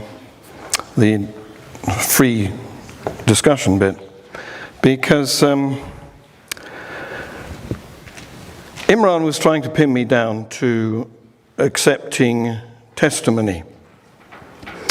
And that is a very dodgy route to go down. The point is that science is testable. And you don't have to believe what you're told. I advise you, don't believe what you're told. That's gullibility. That is the route to buying, what's her name, Goop? Yeah, her. Yeah, go and buy her stuff if you want to take testimony, you know? But check. Go and investigate for yourself. Be skeptical. This is the way. If you're gullible, you know, I've got a lovely London bridge you'd like to buy. But the thing about religions, and I'm not singling out Islam here, is they are not testable. They make no predictions that we can investigate and find confirmatory evidence. In fact, attempts have been made. Attempts have been made to verify the effectiveness of prayer. There was, I can never remember the name of the organisation. It's a Christian organisation, spent millions of pounds on testing prayer by... Thank you. Yes, I'm glad you came. They spent millions of pounds testing people who were recovering from heart operations in hospitals. Some of them were prayed for. There was a control group that wasn't prayed for, and some of them were prayed for but didn't know it. And the outcome was very embarrassing to the company, the organization that had funded this experiment, because it showed that if you knew you were being prayed for, your chances of recovery got worse. So my advice is, if you want to pray for somebody, don't tell them. Now, the thing about these religions that are untestable, I know we've gone past the to and fro, but the question I would have liked to have asked Imran was, why the Quran? Why Islam? There's 2 billion people who claim to be Christians. Why not join them? I'll tell you why. Most of us inherit our religions. We join the religion of our parents or our grandparents. We join the religion of our society, of our school. Religions are geographical. They spread out from an origin like a disease. And if nothing else, that should indicate to us the human fabrication of them. Now, I was misquoted a bit. I don't say that there is no God.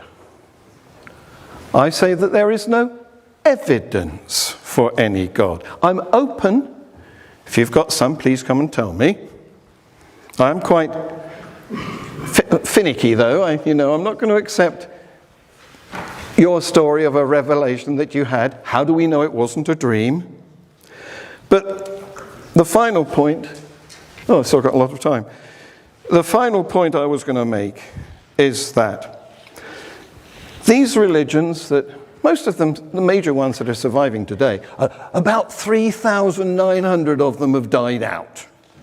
There's lots of religions, they were mostly animism type of religions, where a god is supposedly living in a creature, a tree, or maybe a volcano.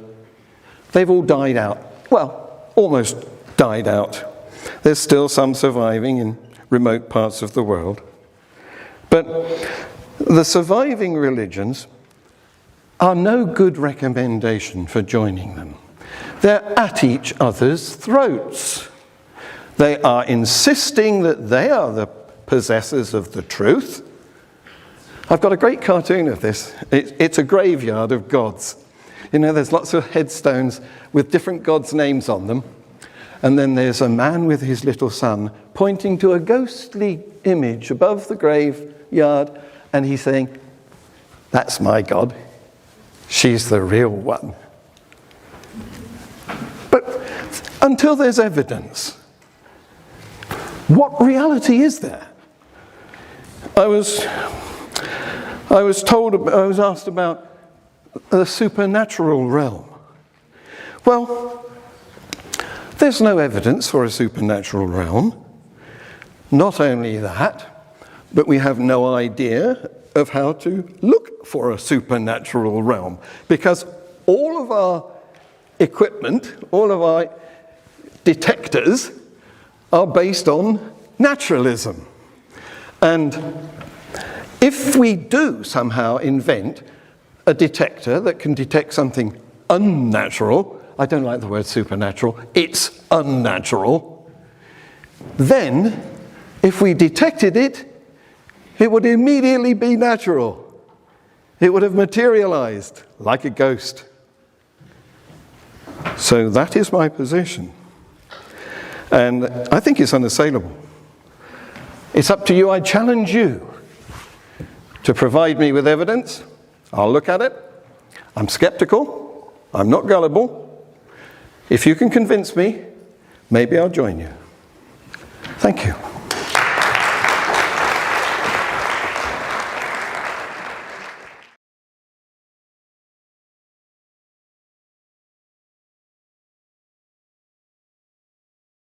Okay, we'll begin Q&A now. So the first question for both of you, if we were just created through random physical particles, something with no rationality, how have we become rational beings? How can something be derived from something that doesn't have it to begin with? That's a good question. Shall I take that first, Imran? Yeah, sure. Yeah. Well, first of all, in case I might forget to do this later on, thank you for coming. And thank you for listening to me so politely. Now, Imran mentioned if we're just atoms and molecules, then this is a reductionist view and we can't derive morality from it. Well, he's the one being reductionist. What he's doing there is completely negating emergence theory. Do you know what emergence theory is? Let me explain. One molecule of water, H2O, cannot be wet because the quality that we call the property of wetness involves a film of molecules linked together, covering a surface, evaporating and taking heat away. That is the phenomenon that we give the name wetness. One molecule of water can't do it. It has to be not just a chain, but a web of molecules stuck together.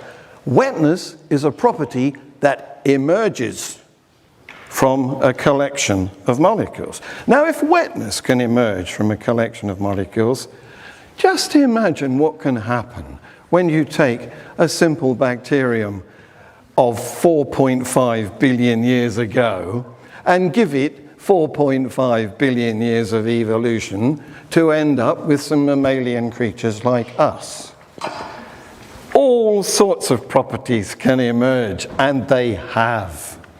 And one of them is this morality. Rationality. Yeah, morality is another one, isn't it? Is this rationality? Who would think that silicon chips, which are made of sand with a few little bits and pieces of boron and phosphorus inoculated into them, who would think that they could calculate? Who would think that they could film? Who would think that they can play iPod music? Properties emerge from complexity. Rationality, morality has emerged into us. And we're not the only creatures that have it. Anybody who has a dog knows that they've got some rationality, they've got some morality.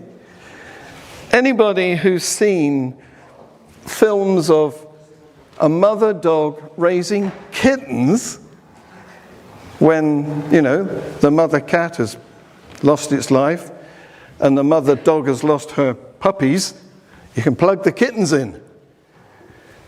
This is the result of billions of years of increased complexity and sophistication. We have reached a stage where our imperative is not just to survive in a brutal world. Our imperative is to nurture and foster and raise the next generation. And I've probably gone off the subject of rationalism a bit there, but I'll hand over to Imran. Okay, so it's a very interesting question, and intuitively when we think of this question from the perspective of atheism and naturalism and reducing things down to atoms and molecules, it doesn't really add up. But what's very interesting is that if you look at it from the perspective of evolution and the fact that we've evolved, now evolution is not, this whole process is not concerned with truth. It's concerned with survival value. And this is a very interesting discussion that's happening amongst the experts, that it's not about truth value. For example, some of the examples, Anthony O'Hare, I believe, is one of the individuals. He wrote a book called Beyond Evolution, Oxford Press, if I'm not mistaken. He highlights that true beliefs as well as false beliefs can both adequately result in survival in different circumstances, highlighting that there is no need for truth-bearing rational faculties to emerge from this evolutionary process. So that's quite interesting. So there's a lot of research. In Hamza's book, The Divine Reality, he has a chapter on this, on rationality. It's a very interesting chapter, and he's he's sharing a lot of the current research that's coming out regarding this particular topic. And what he's highlighting that purely from an evolutionary naturalistic perspective, the best you can do is you have to remain skeptical.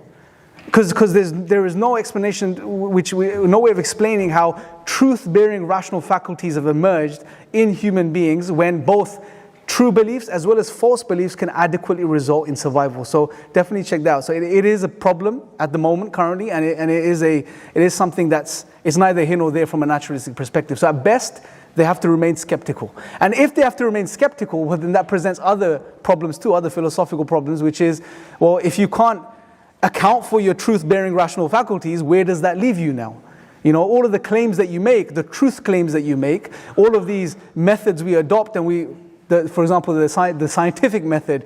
By the way, I don't have a problem with the scientific method when I'm sort of expressing it in this way. I think it's a phenomenal method, but I also acknowledge, as Muslims, you acknowledge that it has a remit.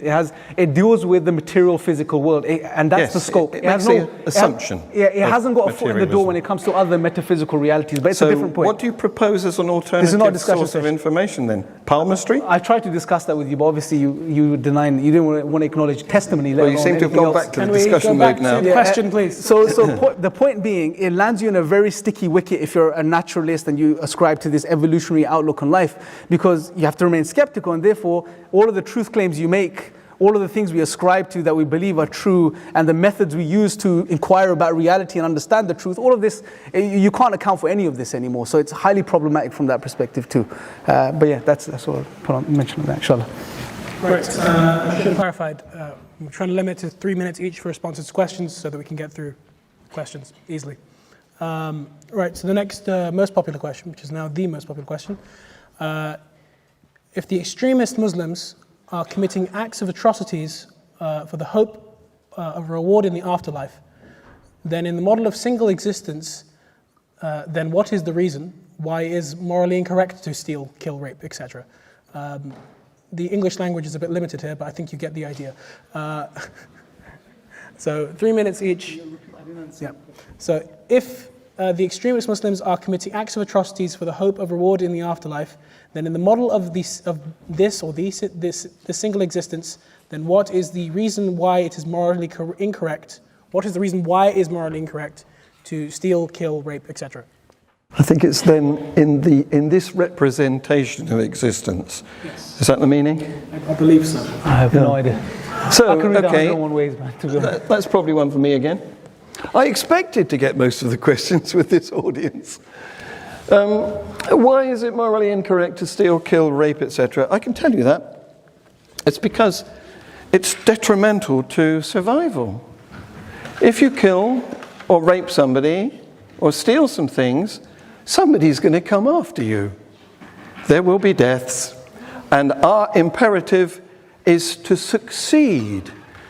We are here to breed. We are here to grow more and more humans and to conquer more and more environments. If there's a purpose, that's it. And doing nasty things to each other is detrimental because you get retribution. Somebody comes after you. So don't do it. Okay. You just set a timer. Yep. So I guess one of the things we could take from Richard's answer is, well, there's nothing objectively right or wrong about it. From a moral perspective, it's just linked to survival. And that's, again, a very bleak way of looking at things. But there's many issues here. Now, I know, John, in certain online on videos, and I think in your book too, you sort of put forward this premise, this idea that good is whatever results in the flourishing of the community and society, correct? Mm-hmm.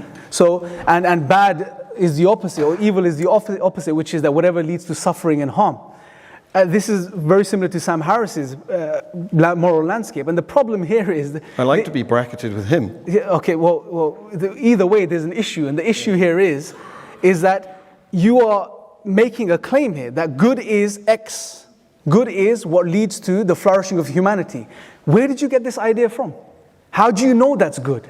You're starting with this axiom which according to your own standards, there's no way of validating, which is another problem, right?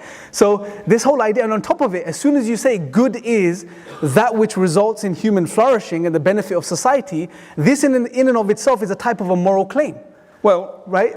Sorry, it's Q&A. I'm just finished. Okay. You're trying to limit the back of it. So the issue is it's a moral claim in and of itself when you say good is what results in the flourishing of humanity. So here's the problem. This is circular now because you're adopting a moral outlook to make that claim, and then you're making that claim and presenting that paradigm to now suggest a way to understand what good and bad is. This is you can't, again, there are many logical issues here with what's going on here. So at the end of the day, like I've said, if you are just a rearrangement of atoms and molecules, there is no objective morality. It's all subjective, and hence, in the grand scheme of things, there is nothing that would technically prevent you from that outlook, and if you logically follow through from doing certain atrocities. There's nothing there to prevent you. There is no moral factors there to stop you from doing that. Boss, can I come back on that? Can he come back on that? Yeah. Okay, briefly you can come back. Thank you. Well, I didn't say that our imperative to survive and to expand our population and to conquer more habitats was good. I said it was success. So, good or bad is a judgment. It's a call that you can make. I mean, for example, it's arguable that it would have been good to have killed Hitler at some stage in his lifetime. But supposing your daughter was being held at gunpoint, I don't know whether you've got a daughter, but hypothetically, would it be good for you to kill the gunman before he pulled the trigger? I think it would. So there is no objective good or bad. What there is contingency. I'd like to move on to the next question, just so we can get through more of them. The current top question. I have enough mercy in me that if I had the power, I would save a child from death. if God is all merciful and the most merciful, how can he not do the same? If he doesn't, he is not the most merciful. I'm assuming that's for you. This is Epicurean. Yeah, the issue is you're taking the Christian paradigm and applying it to Islam. To our theology and our outlook and our philosophy is totally different. We believe God is the most merciful and the most compassionate, but we also recognize God has many names and attributes. So he's also the wise. Hence, there is wisdom behind things that happens in existence. And this refers to the problem of evil, and that's what the underlying drive seems to be for this question. Now, the problem of evil is not a problem in Islam, because the fact that we understand, for example, that God is the most wise means that there's wisdom behind things that happens. Some of the atrocities, some of the difficulties, the trials, the tribulations that unfold in reality, there is wisdom behind this. Now, if you say, I can't see the wisdom, therefore there is no wisdom there, this is arguing from egocentrism, this egotistical position. Because as human beings, we don't see everything and understand everything. But then to assume that there is no wisdom there, that's the ego at play.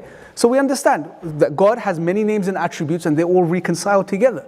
So yes, He is the most merciful and the most compassionate, but He's also the wise, He's also the judge, etc. So, and it's a long discussion, but maybe whoever asked the question, I can address it with you privately, inshallah, at the end.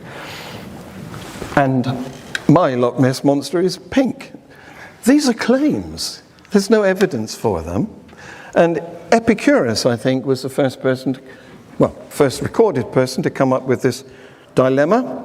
If God doesn't intervene to save lives, he's either not there, or he's callous and uncaring, or he's powerless and not omnipotent. Which is it? I see no evidence of God saving the sufferers from this recent earthquake that we had in eastern Turkey. Eastern Turkey. I see no evidence of it. Can I just come back to that? Since he got to come back, yes, you do get to come back. Thank you. So John's basically not listening to me, and he's demonstrating exactly what I said.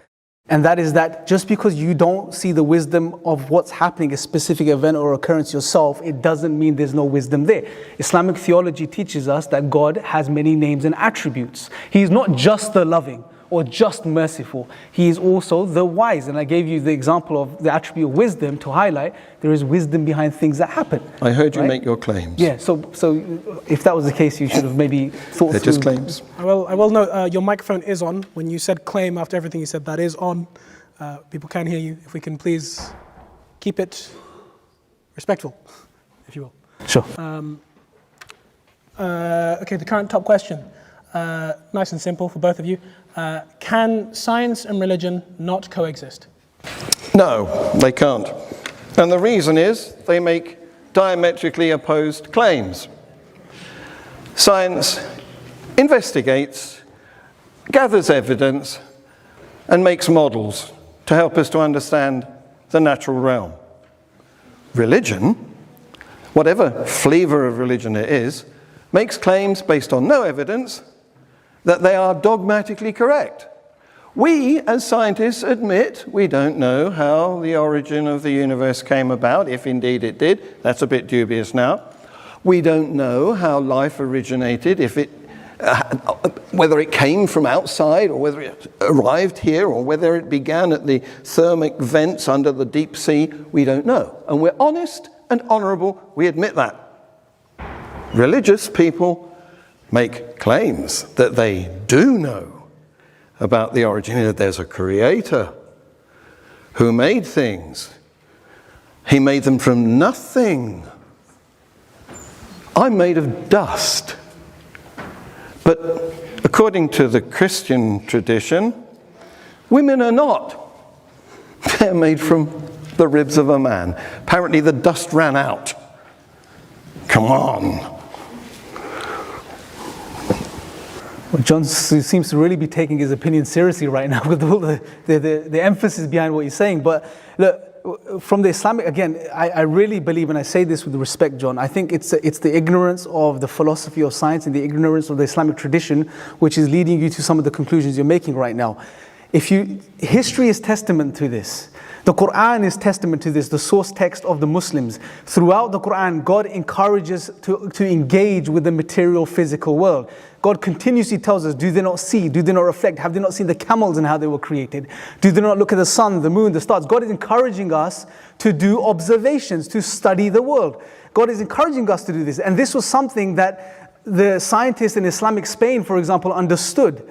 Hence, it led to all of the developments in the scientific the scientific developments at the time, at that particular time in history that we see today and that we're benefiting from today, is because the Muslims at the time, the Muslim scientists at the time understood that the Quran, God in the Quran is encouraging us to engage with studying the world. And why? Now there's a very beautiful answer to this as well. Well, because God created us, He made us rational, intelligent human beings. He gave us senses. He gave us the ability to observe. He gave us the ability to see and to, study the things around us and then to reason upon them and then to come to the conclusion that, and especially when we reflect over these things, we would see His signs in creation, and which should lead the intelligent human being to the existence of God.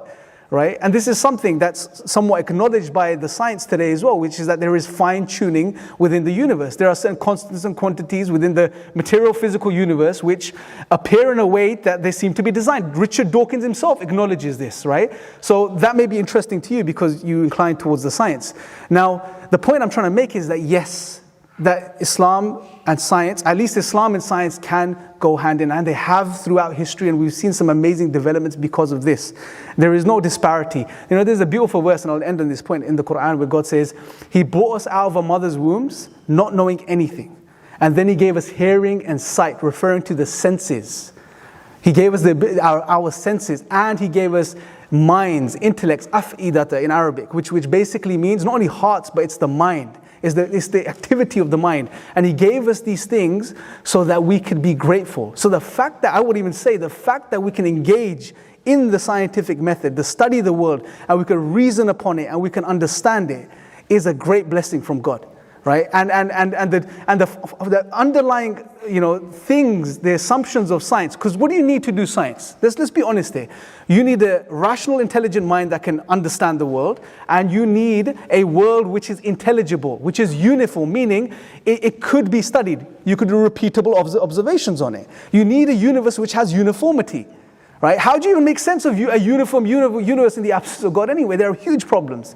So the fact that we can engage in studying the world is a sign in and of itself that there is a creator. But that's besides the point. So to conclude, yes, Islam and science can go hand in hand, and there's no problem there at all. Thanks.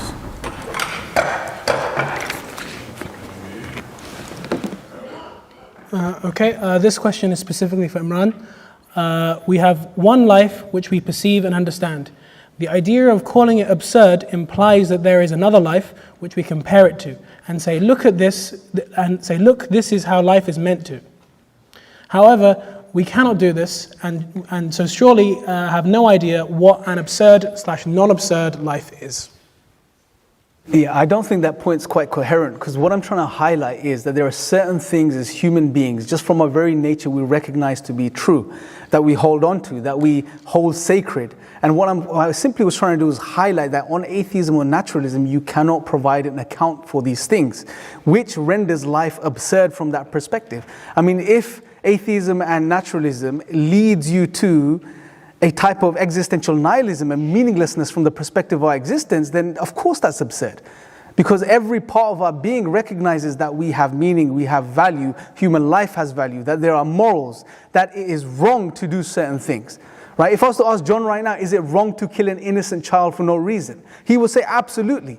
But can he now justify his position on atheism or naturalism? Absolutely not. Because it's all subjective. It means nothing. Right? And that's the problem.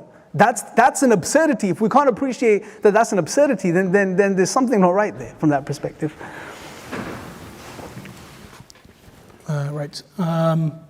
So the next question is, if the purpose of Muslims is to worship God, why do Muslims do other things as well, other than only worship God? Because it is in the Quran it specifically says, except to worship me. Once again, please send these answers in sentences with words. Yeah, so God says in the Quran, وَمَا خَلَقْتُ الْجِنَّ وَالْإِنسَ إِلَّا لِيَعْبُدُونَ, that He did not create us for any other reason except to worship Him. But we have to understand what worship means from the Islamic perspective. Worship, if you study Islamic philosophy and theology, you realize that worship is comprehensive, meaning that everything we do in our day-to-day lives is or can be a form of worship if done for the right reasons. Even getting out of bed and brushing your teeth in the morning can be a form of worship if done with the right intention. Right? So that's how comprehensive the Islamic worldview is.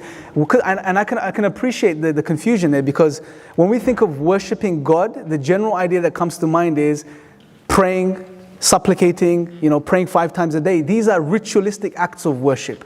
But these are also in line with all of the other acts of worship. So in other words, and this is the beautiful thing about the Islamic tradition, or the Islamic spiritual tradition, is that your whole existence becomes a means or an act of worship in and of itself. And that's a very profound thing. Everything you do, every good you do, every bad or evil you avoid is a form of worship. Right? So it's very comprehensive from that perspective. Hopefully that answers that question. Sure. Right, so we have 10 minutes left, so let's try and get through these last 2 questions. This one can be answered by both of you. Does it not require less faith to believe the earth was created rather than it just appeared? As there are 24 times 10 to the power of 24 planets, and only one can sustain life. Is it easier to believe that if you flipped a coin 10 quintillion times and landed heads every time, or that you landed heads half of the times? Make of that what you will. Well, that question starts with a false proposition. It doesn't require faith to believe, well, it does require faith to believe that the earth was created, but it doesn't require faith to believe that it just appeared, because it didn't just appear. We know how it appeared, and we have, whoa, I'm falling to bits here, and we have evidence to show that gravity caused the accretion of particles, and that the same gravity caused them to form orbits around larger particles. We can explain, it didn't just appear. We can explain the process of formation of stars and planets and moons. Go and study a book on science and find out that that is completely wrong. And as for the statistical thing, well, of course, it doesn't apply. The number of heads and tails will balance out over a great number like that. They won't end up lopsided. That's very unreasonable to expect. Yes? Sorry, so the question is, right, so we're assuming that the earth just appeared, and we're not taking into account the fact that gravity and things like that, because then that starts the question, where did gravity come from? But we're just assuming that there is no creator. That's what the question is assuming. So we're saying that right. There's no creator. Is it not easier to believe that the world, so we're saying, is it not easy to believe that the world was created? Because if there was no creator, how come we have all these planets and all these parameters, and yet the earth just appears? Right, well, thank you for the clarification. I don't say that there is no creator.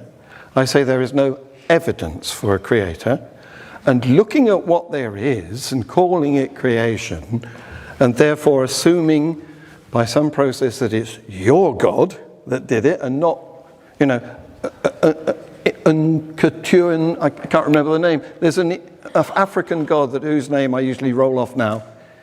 But he has a creation story too. And that one is forgotten now. Nobody follows him. So the point I'm trying to make is that... no, I've lost the thread of it now. What were you saying? It's... Okay, so if I flip the coin... Yeah.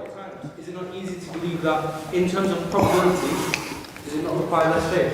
Well, no, it's not. I mean, we're not talking about, this is a false comparison. We're not talking about probability here. We're talking about evidence of a process, which we have studied, and we've got, convincing evidence that explains how it went on. It wasn't a statistical random event. But what you're trying to make here is a non sequitur fallacy. Okay. Thank you. Do you want a response on that one? Yes, It wasn't directed Yeah. specifically anyone. Yeah, so obviously it's not cute, so I can't interrogate John anymore. But I would like to know what is he? But is he uncertain about God's existence? Because he seems to play the card both ways. Sometimes he will call himself an anti-theist, sometimes an atheist, and sometimes just that I'm not saying God doesn't exist. What do you mean by that? I mean, I'd like to know that. Obviously, maybe for another debate. But just touching upon this, sorry. Definitely, another debate. Yeah, definitely. But just touching upon this, hopefully, come again inshallah. Next week. Inshallah. The point on this, I think, there's a broader point that's being made here, and I think we should just zoom out a little bit more and go to the origins of the universe itself, right? Which is, we have this entire universe with all of its complexity, all of the laws which you would appreciate, the laws of physics, mathematics, logic, etc. I mean, he had a problem earlier. I think he mentioned something about God creating from nothing. Well, saying the universe emerged from nothing, or if that was the claim, one of the claims that's made, is more absurd. That's what you call magic, right? When we say God created, let me clarify. When we say God created from nothing, or via nothing, what we're saying essentially is God can do this because He is the being who created with His will and His power. So it's not from, it's God's will and power that the universe came into being via. So God, via His will and power, created everything that exists. Now the atheists denying God put themselves in a position, if they are to take the line of reasoning, well, the universe came from nothing, well, then you're saying the universe literally came from nothing, and then you end up with some absurd ideas, such as individuals like Lawrence Krauss, when they come out and write books on the universe from nothing, and to do so, to make their point, they have to redefine what nothing is. Right, and essentially nothing, according to him, is something. It's a vacuum. It's a sea of fluctuating energy. You have to do such gymnastics to then reconsolidate things. Right. So the most rational, intuitive explanation is that the universe and everything that exists was created by a cause. Now, which cause we can discuss later once you acknowledge that there is a cause, a creator. That's a different discussion. But to bring that in before and prior to acknowledging there's a creator is just a red herring. You're just shifting the goalpost. Right, final question of the evening, just in time with 3 minutes left. Everything within the universe, I assume, are limited by three variables: matter, space, and time. The creator must be outside of these. Limitations of existence.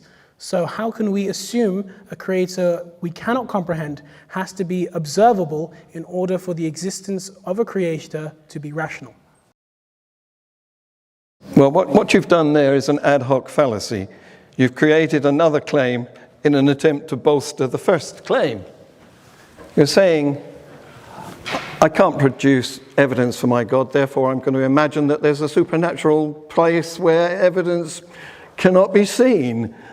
This is a circular argument. Can I just comment on that? Yeah.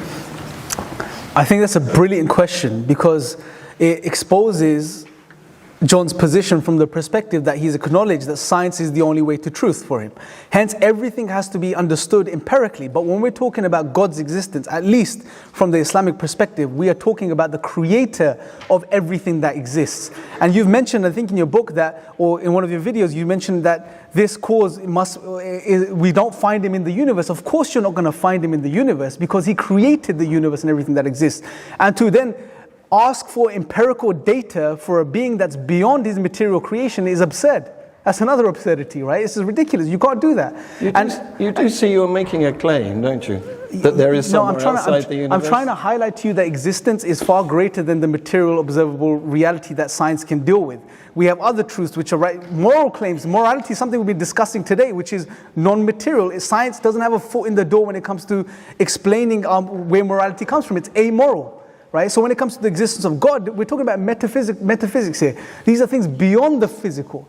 Hence, when we talk about God's existence, science doesn't have a foot in the door. And until and unless you're willing to broaden your horizons as far as your understanding of what constitutes to knowledge, you're not going to ever find God. You want me to accept woo? No, I'm telling you to acknowledge what science itself acknowledges, that there are other routes to knowledge which science incorporates. And you're going against all of that. You're going against the very method you follow. Astrology? I'm allowing back and forth to happen because there's literally 1 minute left of this event, but can we both not? That's it. So yes, brilliant question. I think to inquire about God's existence, that particular question, I think you have to acknowledge first and foremost that there are other routes to knowledge, and most, I would even say most sensible, intelligent human beings, including atheists, would acknowledge understanding that there are other routes to knowledge, and then to realize if we're talking about a being which is not a part of his material physical universe, which transcends the material, then we have to try to figure out and maybe employ argumentation. See are there arguments for God's existence. See what other realities there are which can, or routes to knowledge there are which can lead us to his existence. Now, time doesn't permit me to go into this, but we also have the concept of the fitrah from the Islamic perspective, which refers to this innate type of knowledge. So there's a lot that's going on there, and again, maybe for another debate.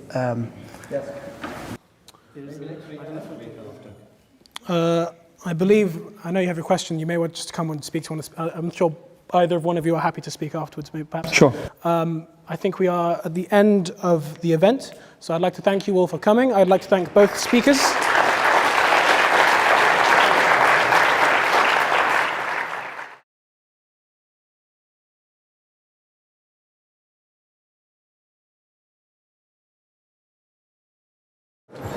John, it was a pleasure. Yeah, very nice meeting you. Likewise. We should keep in touch. I'd like to give you this book. Sure. It's written by a guy named Hamza Andres-Dotis. I've got this. You got it on Kindle. We got a physical copy now. Because, thank you. Yes, yours. I'll get him to sign it. Yep. Because I'm debating him in the near future at Teesside University. It was supposed to happen last week, yes, but it didn't happen for some reason. They don't have such a good organizer as you have here. Yeah, this was brilliant. You have Imran. She's brilliant. They don't have Imran. Excellent. But it would be nice to stay in touch. Yeah, you can take my absolutely. number as well. It would be good to stay in touch. I'd like that. Brilliant. Thank you. No problem. Hello.